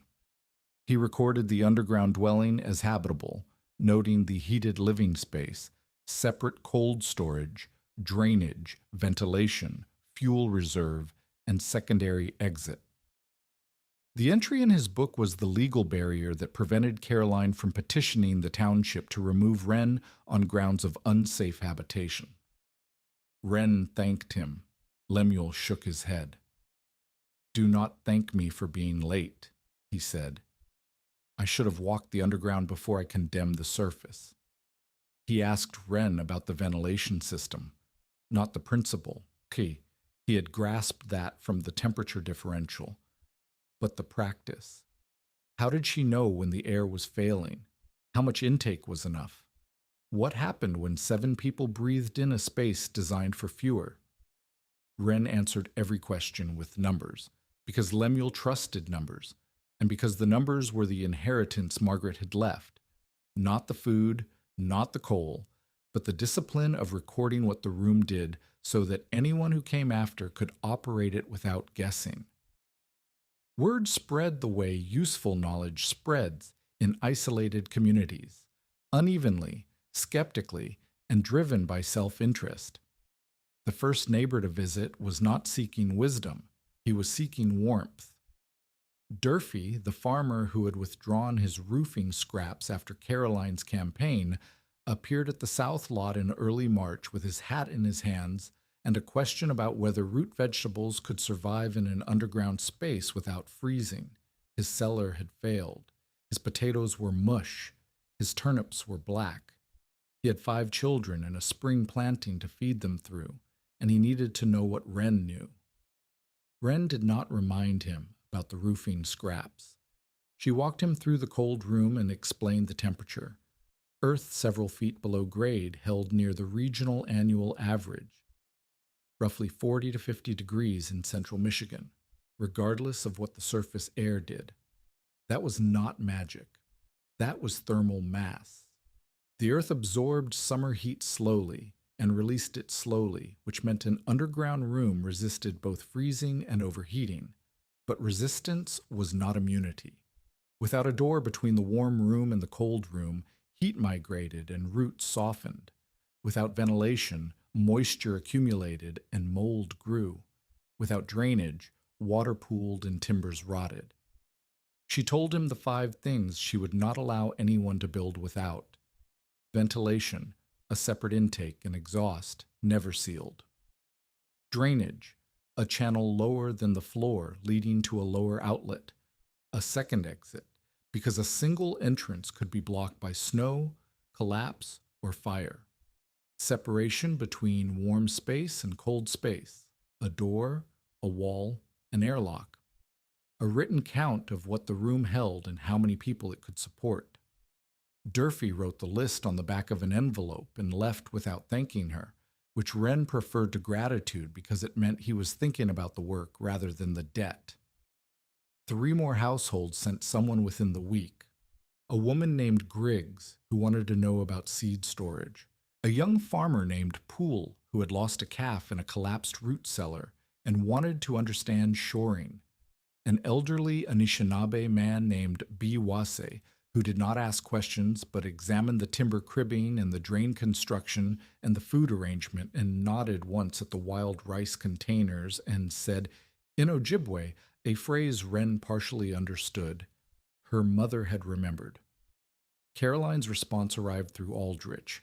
The petition was reframed. Caroline no longer claimed the provisions were estate property. Martha's potential testimony made that argument dangerous. Instead, Caroline claimed that Wren had concealed the underground structure during the probate process, that the structure's existence materially changed the value of the south parcel, and that the division of property should be revisited because Edwin's will had assigned Wren the south waste on the assumption that it was waste. The argument was clever.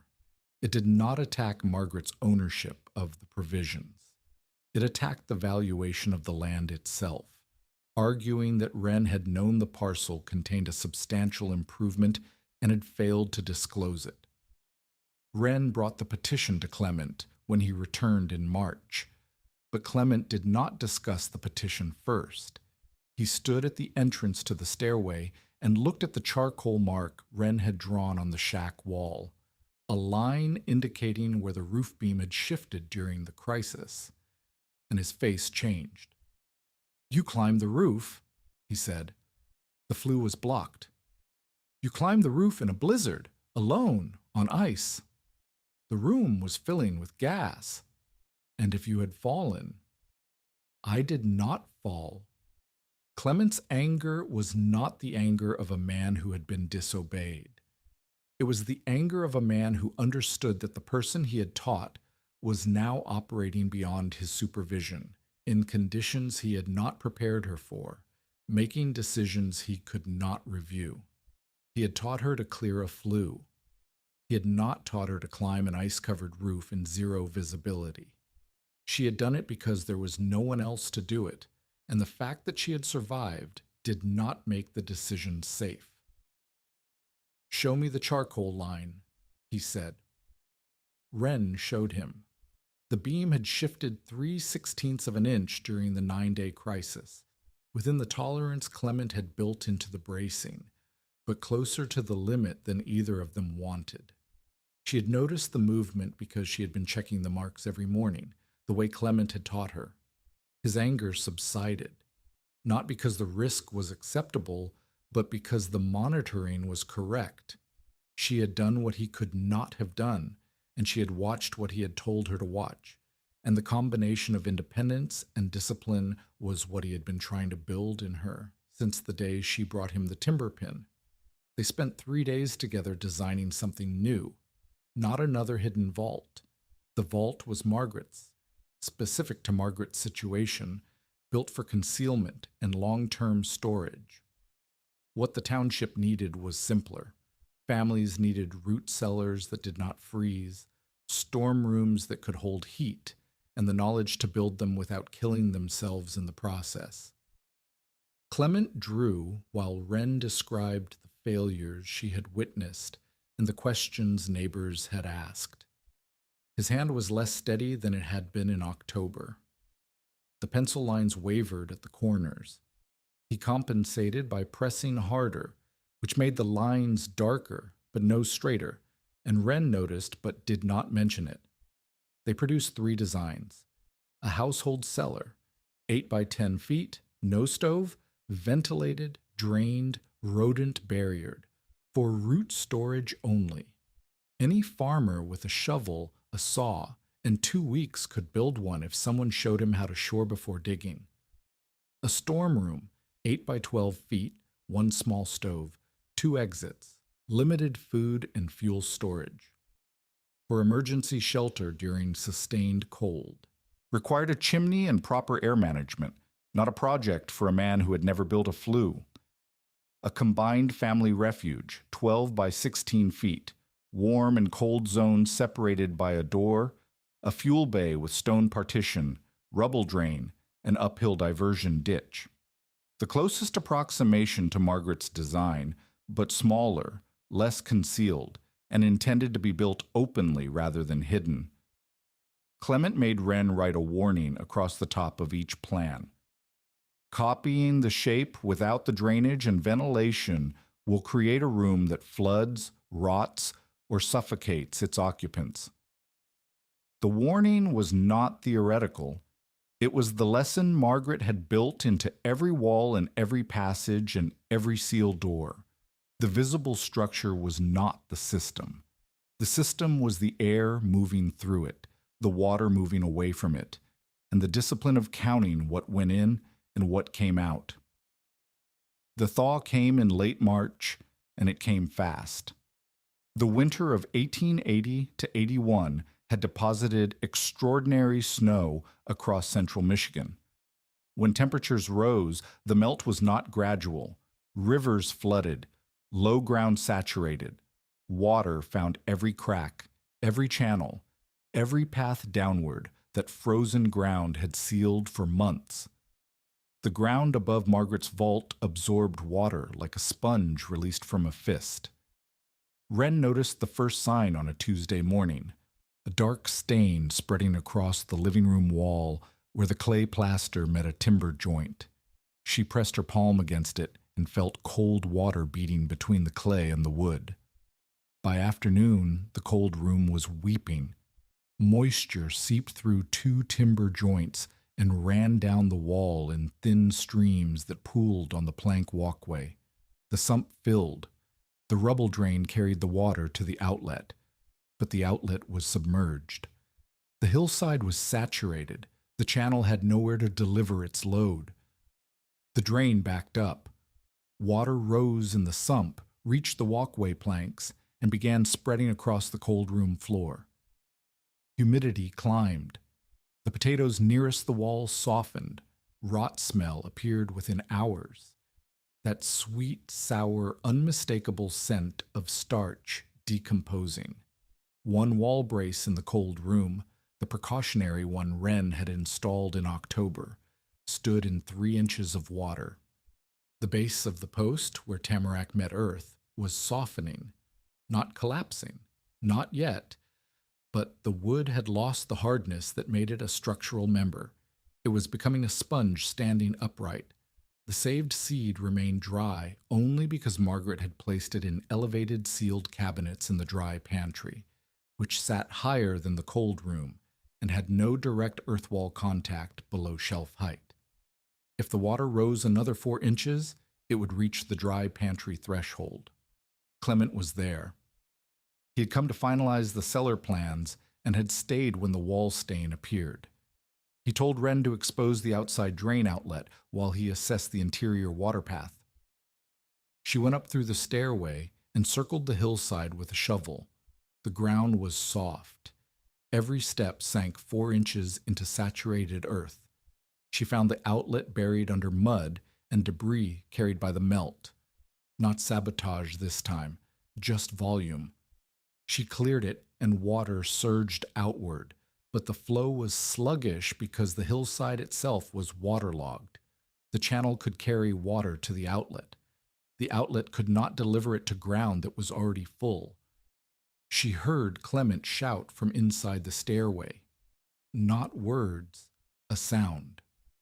A sharp, involuntary bark of pain followed by the clatter of a tool striking timber. She found him at the bottom of the stairs. He had slipped on the wet step, the third one, the one with the slight outward pitch that Wren had noticed and never corrected, and fallen sideways against the entrance chamber wall. His right hip had struck the timber frame. He was conscious, pale-faced, gripping the door frame with both hands, and unable to stand. His hip was fractured. Wren knew it the way you know a broken thing by the way the person holding it cannot move. Clement could not put weight on his right leg. He could not descend to the lower chambers. He could not climb the stairs without being carried. Merritt helped move him to a wagon. Clement's daughter had written twice during the winter asking him to come to Toledo, and now the request became a demand delivered through Merritt's voice and Wren's silence, and the plain fact that a 63-year-old man with a broken hip could not live alone 2 miles from the nearest neighbor.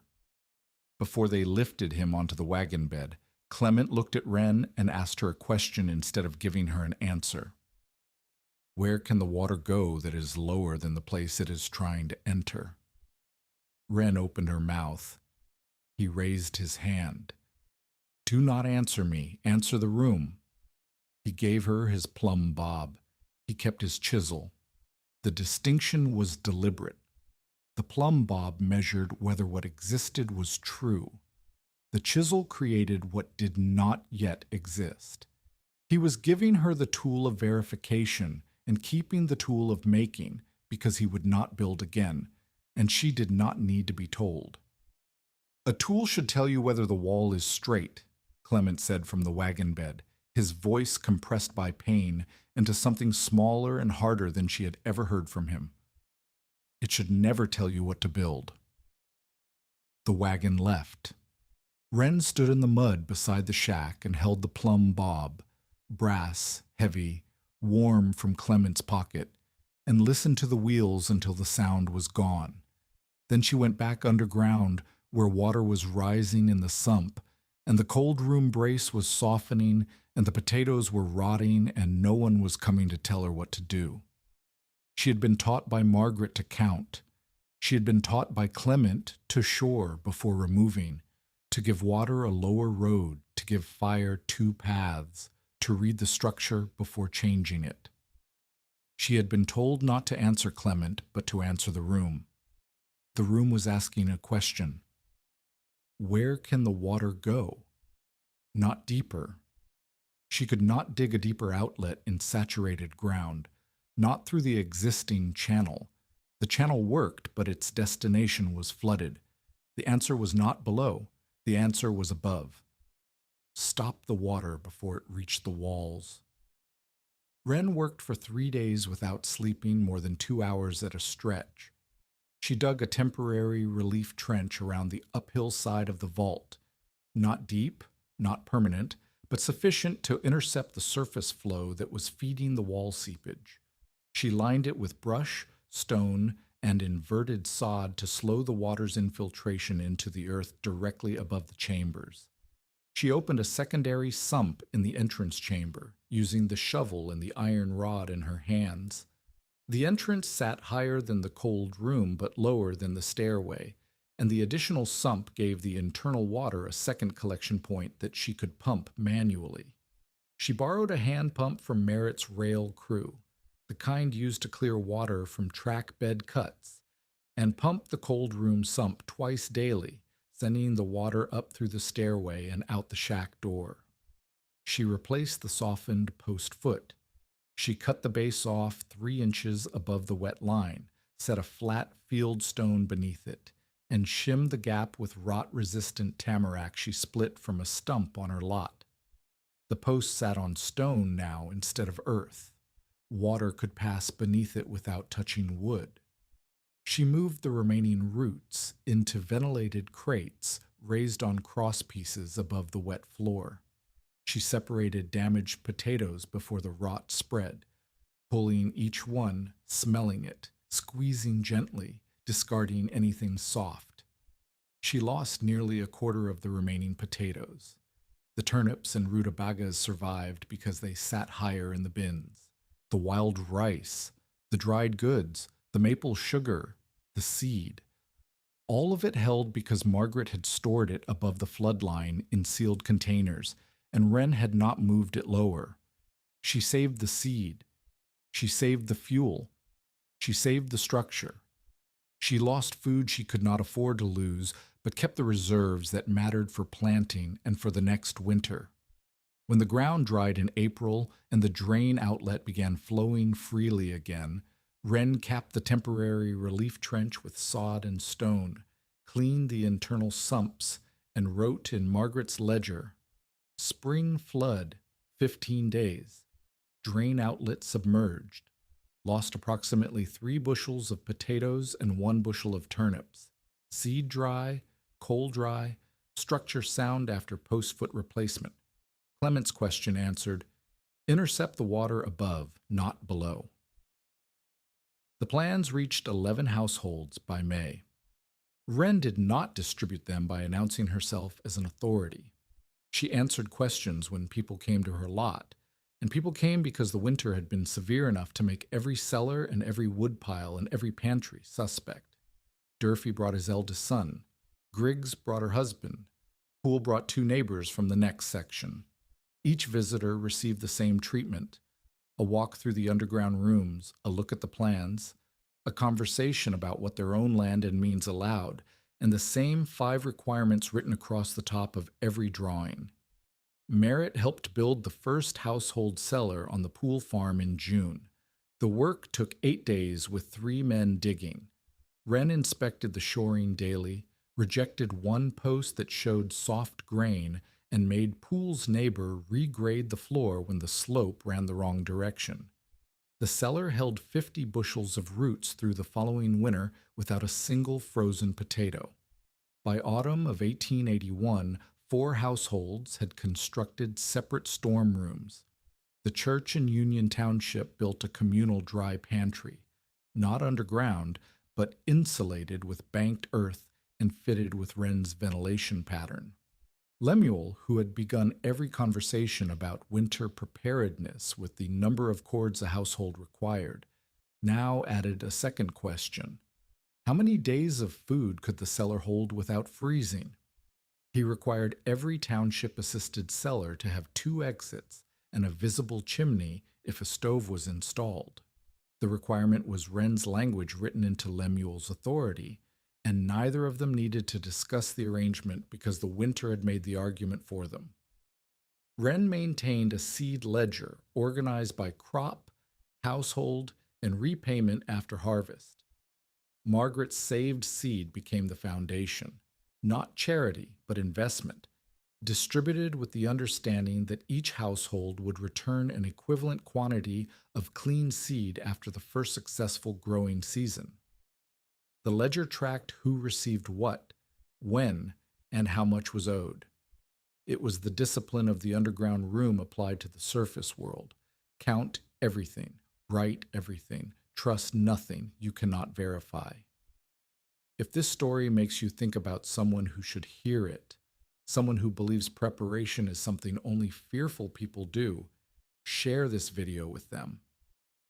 Because what Wren built next proved that preparation was not fear. It was the only kind of courage that worked in advance. Caroline's legal petition failed in April. The county judge reviewed the will language, the deed, the recording, and Margaret's account pages, and ruled that the south parcel and its improvements belonged to Wren. The underground structure was an improvement to the deeded property, not a concealed asset of the estate. Caroline did not accept the ruling with grace. She accepted it with imitation. In May, she hired 2 laborers to excavate a deep room beside the farmhouse, a commercial venture she described to neighbors as the Harwood Winter Vault. The name was deliberate. She was selling Margaret's reputation while denying Margaret's competence, and the contradiction did not trouble her because the market for winter shelters was immediate, and the memory of the crisis was fresh. Wren saw the excavation from the road and walked over to inspect it. The room was 10 feet deep. The walls were unshored. The laborers had removed soil in large bites without installing temporary bracing, trusting that the clay subsoil would hold its shape. There was no drainage trench, no rubble channel, no outlet. The north wall, which bore the lateral pressure of the adjacent farmhouse foundation, showed a vertical crack that had opened since digging began. "The north wall is moving," Wren told Caroline. "You are afraid of competition," Caroline said. Wren left. There was nothing else she could say that the earth would not say louder. 3 days later, a section of the north wall collapsed inward. The failure was not catastrophic. No one was inside, and the laborers had left their tools at the edge rather than at the bottom. But 2 tons of clay and subsoil slumped into the excavation, carrying part of the farmhouse foundation footing with it. The farmhouse spring line, which ran through a wooden pipe beneath the north foundation wall, cracked. Water flooded the basement and stopped flowing to the kitchen pump.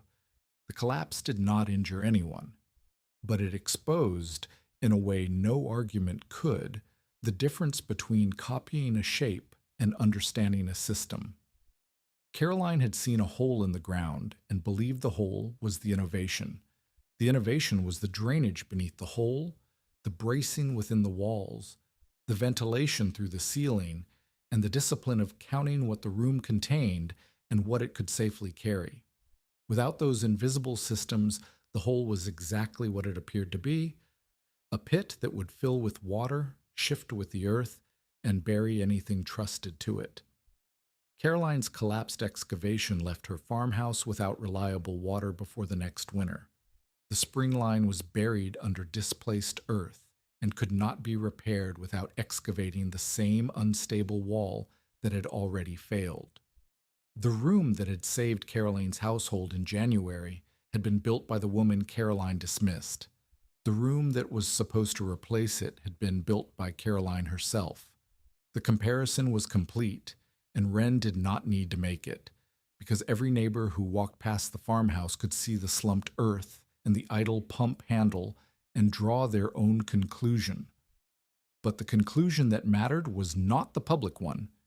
The conclusion that mattered was the one forming in the silence between Caroline and Martha, in the kitchen where the pump no longer worked, in the house where the winter's damage had not yet been repaired, and another winter was already approaching. The question was not whether Caroline would acknowledge Wren. The question was whether acknowledgement would come before or after the next freeze, and what it would cost, and who would pay. Caroline came to the South Lot in August of 1881, and she came alone. No Aldrich, no Reuben, no hired man standing behind her to give weight to a demand.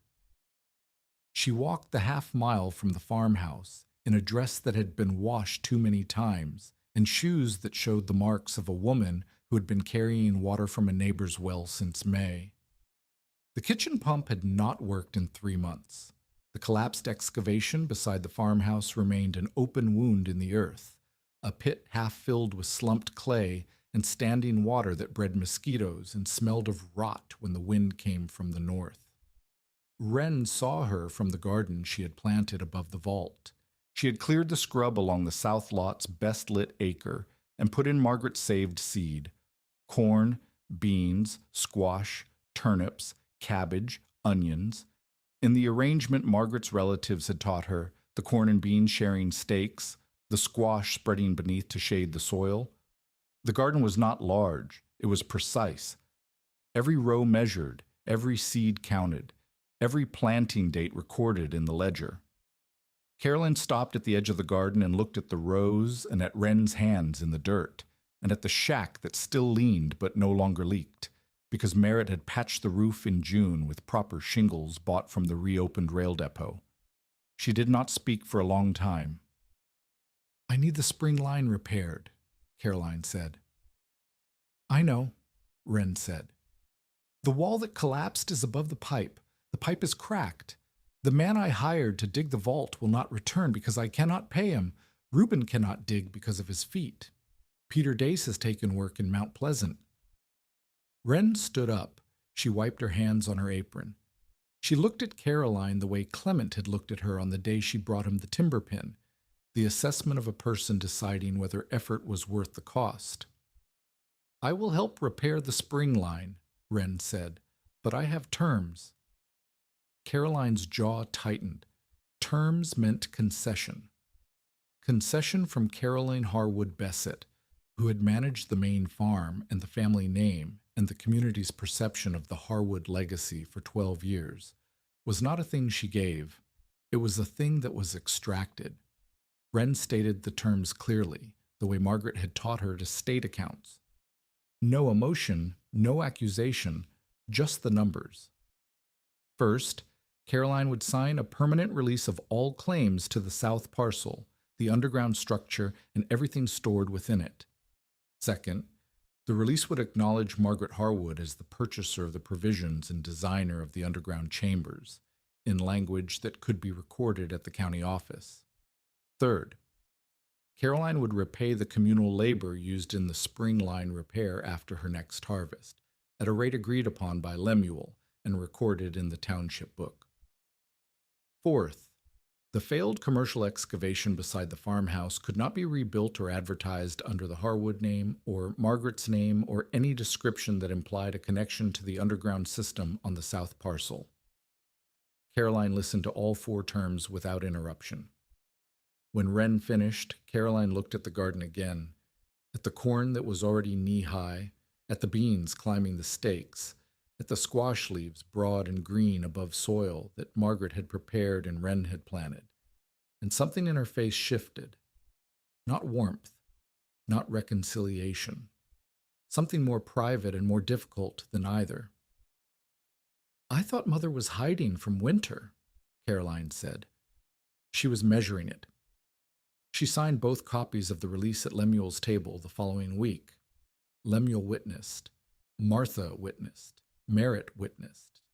The document was recorded at the county office in Mount Pleasant on the 12th of August, 1881, and from that date forward the south parcel and its underground improvements belonged to Wren Harwood without contest. Caroline did not become a different person. She did not embrace Wren at the signing. She did not apologize for the probate petition, or the store gossip, or the sabotage drain cover, or the word grave. She signed because the arithmetic had changed. She needed water. Wren could provide it. The release was the price, and Carolyn paid it the way she paid any bill, with precision and without sentiment. But the words she had spoken in Wren's garden were not arithmetic.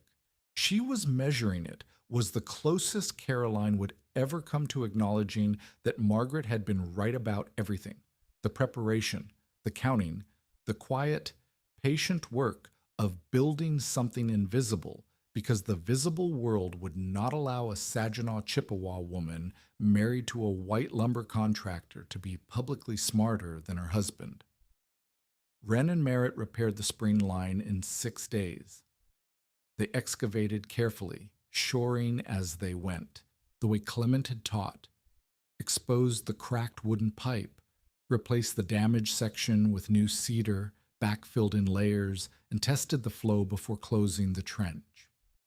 The kitchen pump worked on the 7th day. Caroline pumped water into a bucket and carried it to the stove without looking at anyone, and that was the end of the matter between them, or as close to an end as sisters ever reach. Martha left Caroline's household in September. The departure was not dramatic. Martha packed her belongings and Owen's into 2 trunks, hired a cart, and moved into a rented room above the general store in Mount Pleasant. She told Caroline she would manage the church pantry. She told Wren she would manage the church pantry. The distinction was that when she told Caroline, it was an announcement, and when she told Wren, it was an offer. Martha became the strongest organizer the township's winter preparation had. She counted communal grain with the same attention Wren counted coal. She rotated older stores to the front and newer stores to the back. She recorded every loan of seed, every bushel of contributed root vegetables, every pound of dried meat. She prevented the wealthier families from receiving larger shares than the poor households, not through confrontation, but through the simple power of a written ledger that anyone could inspect. Her son Owen kept the small slate marker from the original hatch, the corner piece that had broken away when Wren first tried to pry the slab with a bent handsaw. He carried it in his pocket like a lucky stone, and years later he would show it to his own children and tell them that the most important room he had ever been inside was one he had entered too sick to remember. Merritt Ricker did not court Wren the way men courted women in the novels that occasionally arrived on the narrow-gauge freight car. He courted her the way a wheelwright courts a problem, by showing up with tools and working beside it until the shape of the solution became clear. In the autumn of 1881, he fabricated a set of iron vent screens for the underground chamber's intake and exhaust openings. The screens kept rodents out and allowed air to pass, and the craftsmanship was better than anything the task required. Wren noticed the quality the way she noticed all unnecessary precision, as evidence of intent. She rejected his first chimney cap redesign. He had built a wider cap with a single open face, believing that a larger opening would improve draw. Wren tested it by hanging a strip of cloth near the intake during a northwest wind and watching the strip blow inward, the wrong direction. Wind was entering the cap instead of creating the low-pressure draw that pulled smoke upward. "The opening faces the prevailing wind," she said. Merritt did not argue. He did not sulk. He did not explain that he had 20 years of experience with mechanical draft, and she had 8 months. He studied the cloth strip, studied the wind, and rebuilt the cap with 2 narrow openings on opposite faces and a baffle between them. Wren tested the new cap in 3 wind directions. The cloth pulled outward each time. Draw was consistent. "Better," she said. "Better is not the word I wanted," he said. "It is the word the chimney earned." They tested a 3rd design together, a rotating cap on a weather vane pivot that always turned its open face downwind. The mechanism was too complicated for broad adoption, but it performed well enough that Wren installed it on the south lot chimney, and Merritt built 2 more for households that could afford the metalwork. The courtship was in the testing. The intimacy was in the disagreement.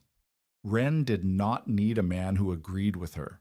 She needed a man who would accept her measurement and rebuild without resentment, and Merritt was that man, and the proof was in the chimney caps and the vent screens and the dozens of small fabrications he produced over the following year. Each one submitted to Wren's inspection. each one accepted or rejected on its merits, each rejection met with revision rather than argument. In the spring of 1882, Wren allowed Merritt to invest in the south parcel. The arrangement was specific, a written partnership preserving Wren's sole ownership of the land and underground structure, with Merritt contributing labor, materials, and metalwork in exchange for a share of any income from cellar construction contracts. The partnership was not romantic. It was structural. It said, "We build together, but this land is mine." They married in the autumn of 1883 in a brief ceremony at the Union Township Church. Martha stood beside Wren. Lemuel attended, which surprised no one, because Lemuel attended everything that was recorded in a book.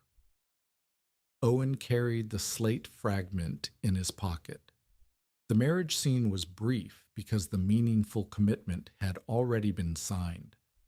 The workshop ledger that sat on a shelf beside Margaret's ledger in the underground entrance chamber bore the title Wren had written in the same careful hand her mother had used: Harwood and Ricker, cellars, drains, stove flues, winter stores. The name was Harwood first. Merritt did not ask for it to be otherwise. By the autumn of 1884, the township had changed in ways that could be counted and ways that could not. 23 households had improved their existing cellars or built new ones using Wren's plans.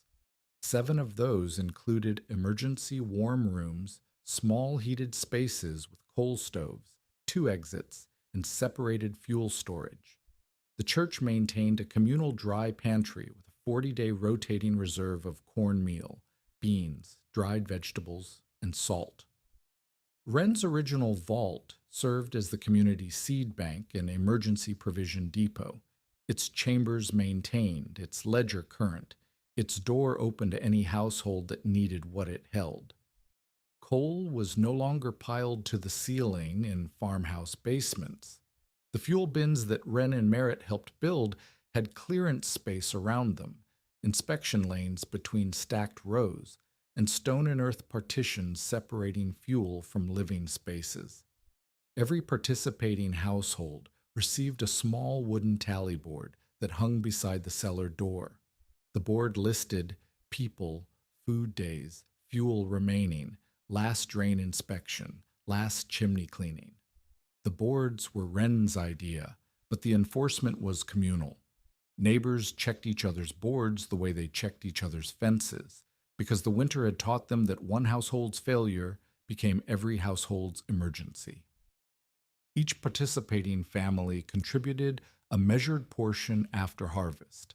The contributions were recorded in 3 separate categories that Wren maintained with the rigor Margaret had taught: family property, food and fuel belonging to the household alone, emergency reserve, provisions available to any household in crisis, repayable after the crisis ended, seed not to be eaten, stored separately, elevated, sealed, and never opened except for spring planting. Fuel was allocated only to households with sound chimneys and intact stovepipes. Wren had refused coal to a farmer named Haskell, whose chimney had not been cleaned in 2 years. And Haskell had complained to Lemuel, and Lemuel had inspected the chimney and found creosote thick enough to ignite. And Haskell had cleaned his chimney and received his coal and never complained again. The transformation was not that everyone in Union Township lived underground. Most did not. Most would never need to. The transformation was that households began counting things they had previously estimated: heated room volume, actual fuel consumption per day, number of days of food in storage, drain outlet elevation relative to floor level, people each shelter could safely carry, which neighbors had no reserve and would need help first. Preparation became visible civic work rather than private eccentricity. A man who improved his cellar was not a worrier. He was a neighbor who would not need to be rescued. A woman who maintained a seed ledger was not hoarding. She was keeping count so that sharing could be fair. The vocabulary of winter had changed from endurance, how much can you suffer, to arithmetic, how much have you measured? Wren taught, not from a lectern or a schoolhouse, but from the underground rooms themselves, where she walked visitors through the same chambers their food had come from during the crisis, and showed them the same thermometer that had read 70 degrees while the farmhouse road disappeared under snow. She showed them the lime-washed walls, and the sealed fuel partition, and the rubble drain, and the raised plank floors, and the ventilated seed shelves. She showed them Margaret's ledger with 11 winters of data and her own additions. And she told every visitor the same thing she had told Durfee on his first visit. If you build it without ventilation, drainage, a second exit, separated zones, and a written count, do not use my name and do not call it safe. The years compress the way years do when the crisis has passed, and the work becomes routine, and the body ages, and the children grow. Wren and Merritt had 2 children, a daughter born in 1885 and a son born in 1887. The daughter learned to read the thermometer before she learned to read a book. The son learned to check the drain outlet before he learned to saddle a horse.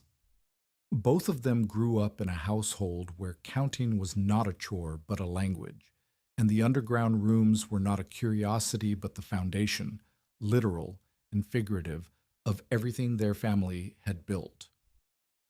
Wren continued using Margaret's original ledger. She did not replace it when the pages grew thick with entries and the binding softened from years of handling.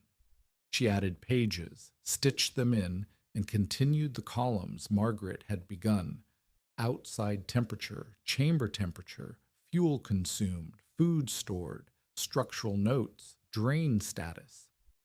The ledger was not a record. It was a conversation between a mother and a daughter conducted in numbers across years that separated the living from the dead, and Wren did not intend to end her side of it. Clement Tregear died in the winter of 1886 at his daughter's home near Toledo. The letter arrived in February, carried on the narrow gauge from the Toledo connection, and it said only that he had passed quietly and that his tools had been distributed according to his wishes. He had left his chisel to his daughter's husband, who was not a carpenter, but who would keep it. The plumb bob he had already given to Wren. It hung on a nail beside the hatch cover in the shack above the underground stair, brass, heavy, slightly tarnished. It would hang there for as long as the shack stood, and after the shack was rebuilt, Wren moved it to a nail beside the new door frame, where it caught the light on winter mornings and cast a small shadow shaped like a teardrop. Lemuel Pritchard retired from the assessor's office in 1888, but continued conducting informal chimney inspections every autumn. He carried no official authority, but no one refused him entry because his opinion still determined whether a household's winter preparation was credible. He never again condemned a dwelling without walking its full structure, surface, and below, and he told younger officials that the most expensive mistake an assessor could make was to count what was visible and ignore what was underground. Caroline maintained the farmhouse more modestly after the crisis winter and the spring line collapse. She closed the 2 parlor rooms permanently and heated only the kitchen and 1 bedroom. She never again burned furniture or fence rails. She contributed to the communal reserve after harvest, not generously, but correctly, the measured amount recorded in Wren's ledger beside every other household's contribution. She and Wren did not become close. They became accurate. They knew what each owed the other, and they paid it, and the ledger between them was balanced, if not warm. Martha managed the communal winter stores for over 20 years. She outlived her role's necessity. By the mid-1890s, most households maintained their own adequate reserves, but she continued counting because the counting itself had become the community's memory of what happened when no one counted. Her ledger and Wren's ledger and Margaret's ledger formed a continuous record that began in 1868, when Margaret dug the first shovelful of earth beneath a sugar shack, and extended into a century that had not yet imagined how many ways the world could go cold. In the spring of 1892, Wren placed the vault and 6 surrounding acres into a testamentary arrangement, a will and community use covenant, described in the period's legal language that bound her descendants to 4 requirements: 1 warm room ready for occupation, stove-tested, chimney-clean; 1 cold room maintained below 45 degrees, drained, ventilated, stocked; 1 bin of dry fuel, partitioned and measured; 1 season of seed, elevated, sealed, and recorded by crop and quantity; and written on the covenant's final page, in Wren's hand, account of how many people the refugee could safely carry. The number was not fixed. It depended on the fuel remaining, the food stored, the structural condition of the braces, the drain's flow rate, and the season. The covenant did not prescribe a number. It prescribed the act of counting, the discipline Margaret had practiced in silence, and Wren had practiced in public, and that their descendants were now required to practice as a condition of inheritance. The land could be held, the rooms could be used, the provisions could be consumed and restocked, but the counting could not stop. That was the inheritance, not the coal, not the potatoes, not the wild rice in birch bark containers, or the maple sugar in dense blocks, or the seed in sealed tins. The inheritance was the habit of measuring what you had against what was coming, and writing it down and acting on the number. By the autumn of 1884-23, Union Township households had modified their winter storage based on Wren Harwood's plans. 7 had built heated emergency rooms with separated fuel bays and proper drainage. The church maintained a 40-day rotating reserve. Every cellar door in the participating network bore a wooden tally board listing occupants, food days, fuel, and the date of the last drain inspection. Wren forbade any builder from using her name or Margaret's name unless the structure included ventilation, drainage, and a second exit. The method spread not as a marvel, not as a 70-degree secret buried in the earth, but as a system. Small heated volume, stable surrounding earth, separated stores, counted resources, measured people. Wren Harwood lived the remainder of her life on the south parcel. The surface shack was rebuilt in 1886, properly framed, shingled, fitted with glass windows and a solid door, but the original slate hatch remained inside, set into the floor of what became the kitchen. She slept below ground only during the worst winter storms, when the wind reminded her of January and the underground air reminded her of safety. The refuge served primarily as a community reserve and teaching site, its rooms maintained by Wren and Merritt and later by their children. On the first hard frost of every autumn, Wren knelt on the kitchen floor and placed her palm against the central slate and held it there the way her mother had taught her, feeling for the warmth beneath. And then she opened Margaret's ledger and wrote the temperature. The entry was always the same format: date, surface reading, chamber reading, name. She never missed a year. In a courthouse in Isabella County in September of 1880, a probate officer had placed a shack key on a table, black sealing wax on the will, wet wool steaming near the stove, Caroline folding the farmhouse deed into her handbag, Wren receiving the south waist, 20 acres of scrub and a 12 by 16-foot shack with no stove, no window, no cellar, and no future that anyone in the room could see. Lemuel Pritchard had looked at the shack and the woman and the frozen mud and said, "That shack will be a grave by January." January came. The temperature fell to 18 below zero. The narrow gauge stopped. The wagon roads vanished. The farmhouse burned its furniture and froze its water and killed its hens. And beneath the south lot, in a room that Margaret Harwood had designed and Clement Trigger had framed and Wren Harwood had fought to keep, 8 people breathed safely while the snow erased the world above them. Owen's cup of maple water stayed liquid. Coal glowed orange behind a closed iron door. Seed tins sat dry above the floodline. A thermometer read 70 degrees while wind buried the farmhouse road. And in the ledger, in the column Margaret had left blank, Wren wrote in steady hand, 8 carried, none lost. Decades later, on an autumn morning when the first frost silvered the kitchen floor, Wren knelt and lifted the same slate with an older hand. Warm air rose through the narrow seam, carrying the smell of earth and cedar and careful, patient work. Beside the hatch lay Margaret's ledger, Clement's plumb bob, and a fresh tally board waiting for winter. January had settled the argument, but the answer had been waiting beneath their feet.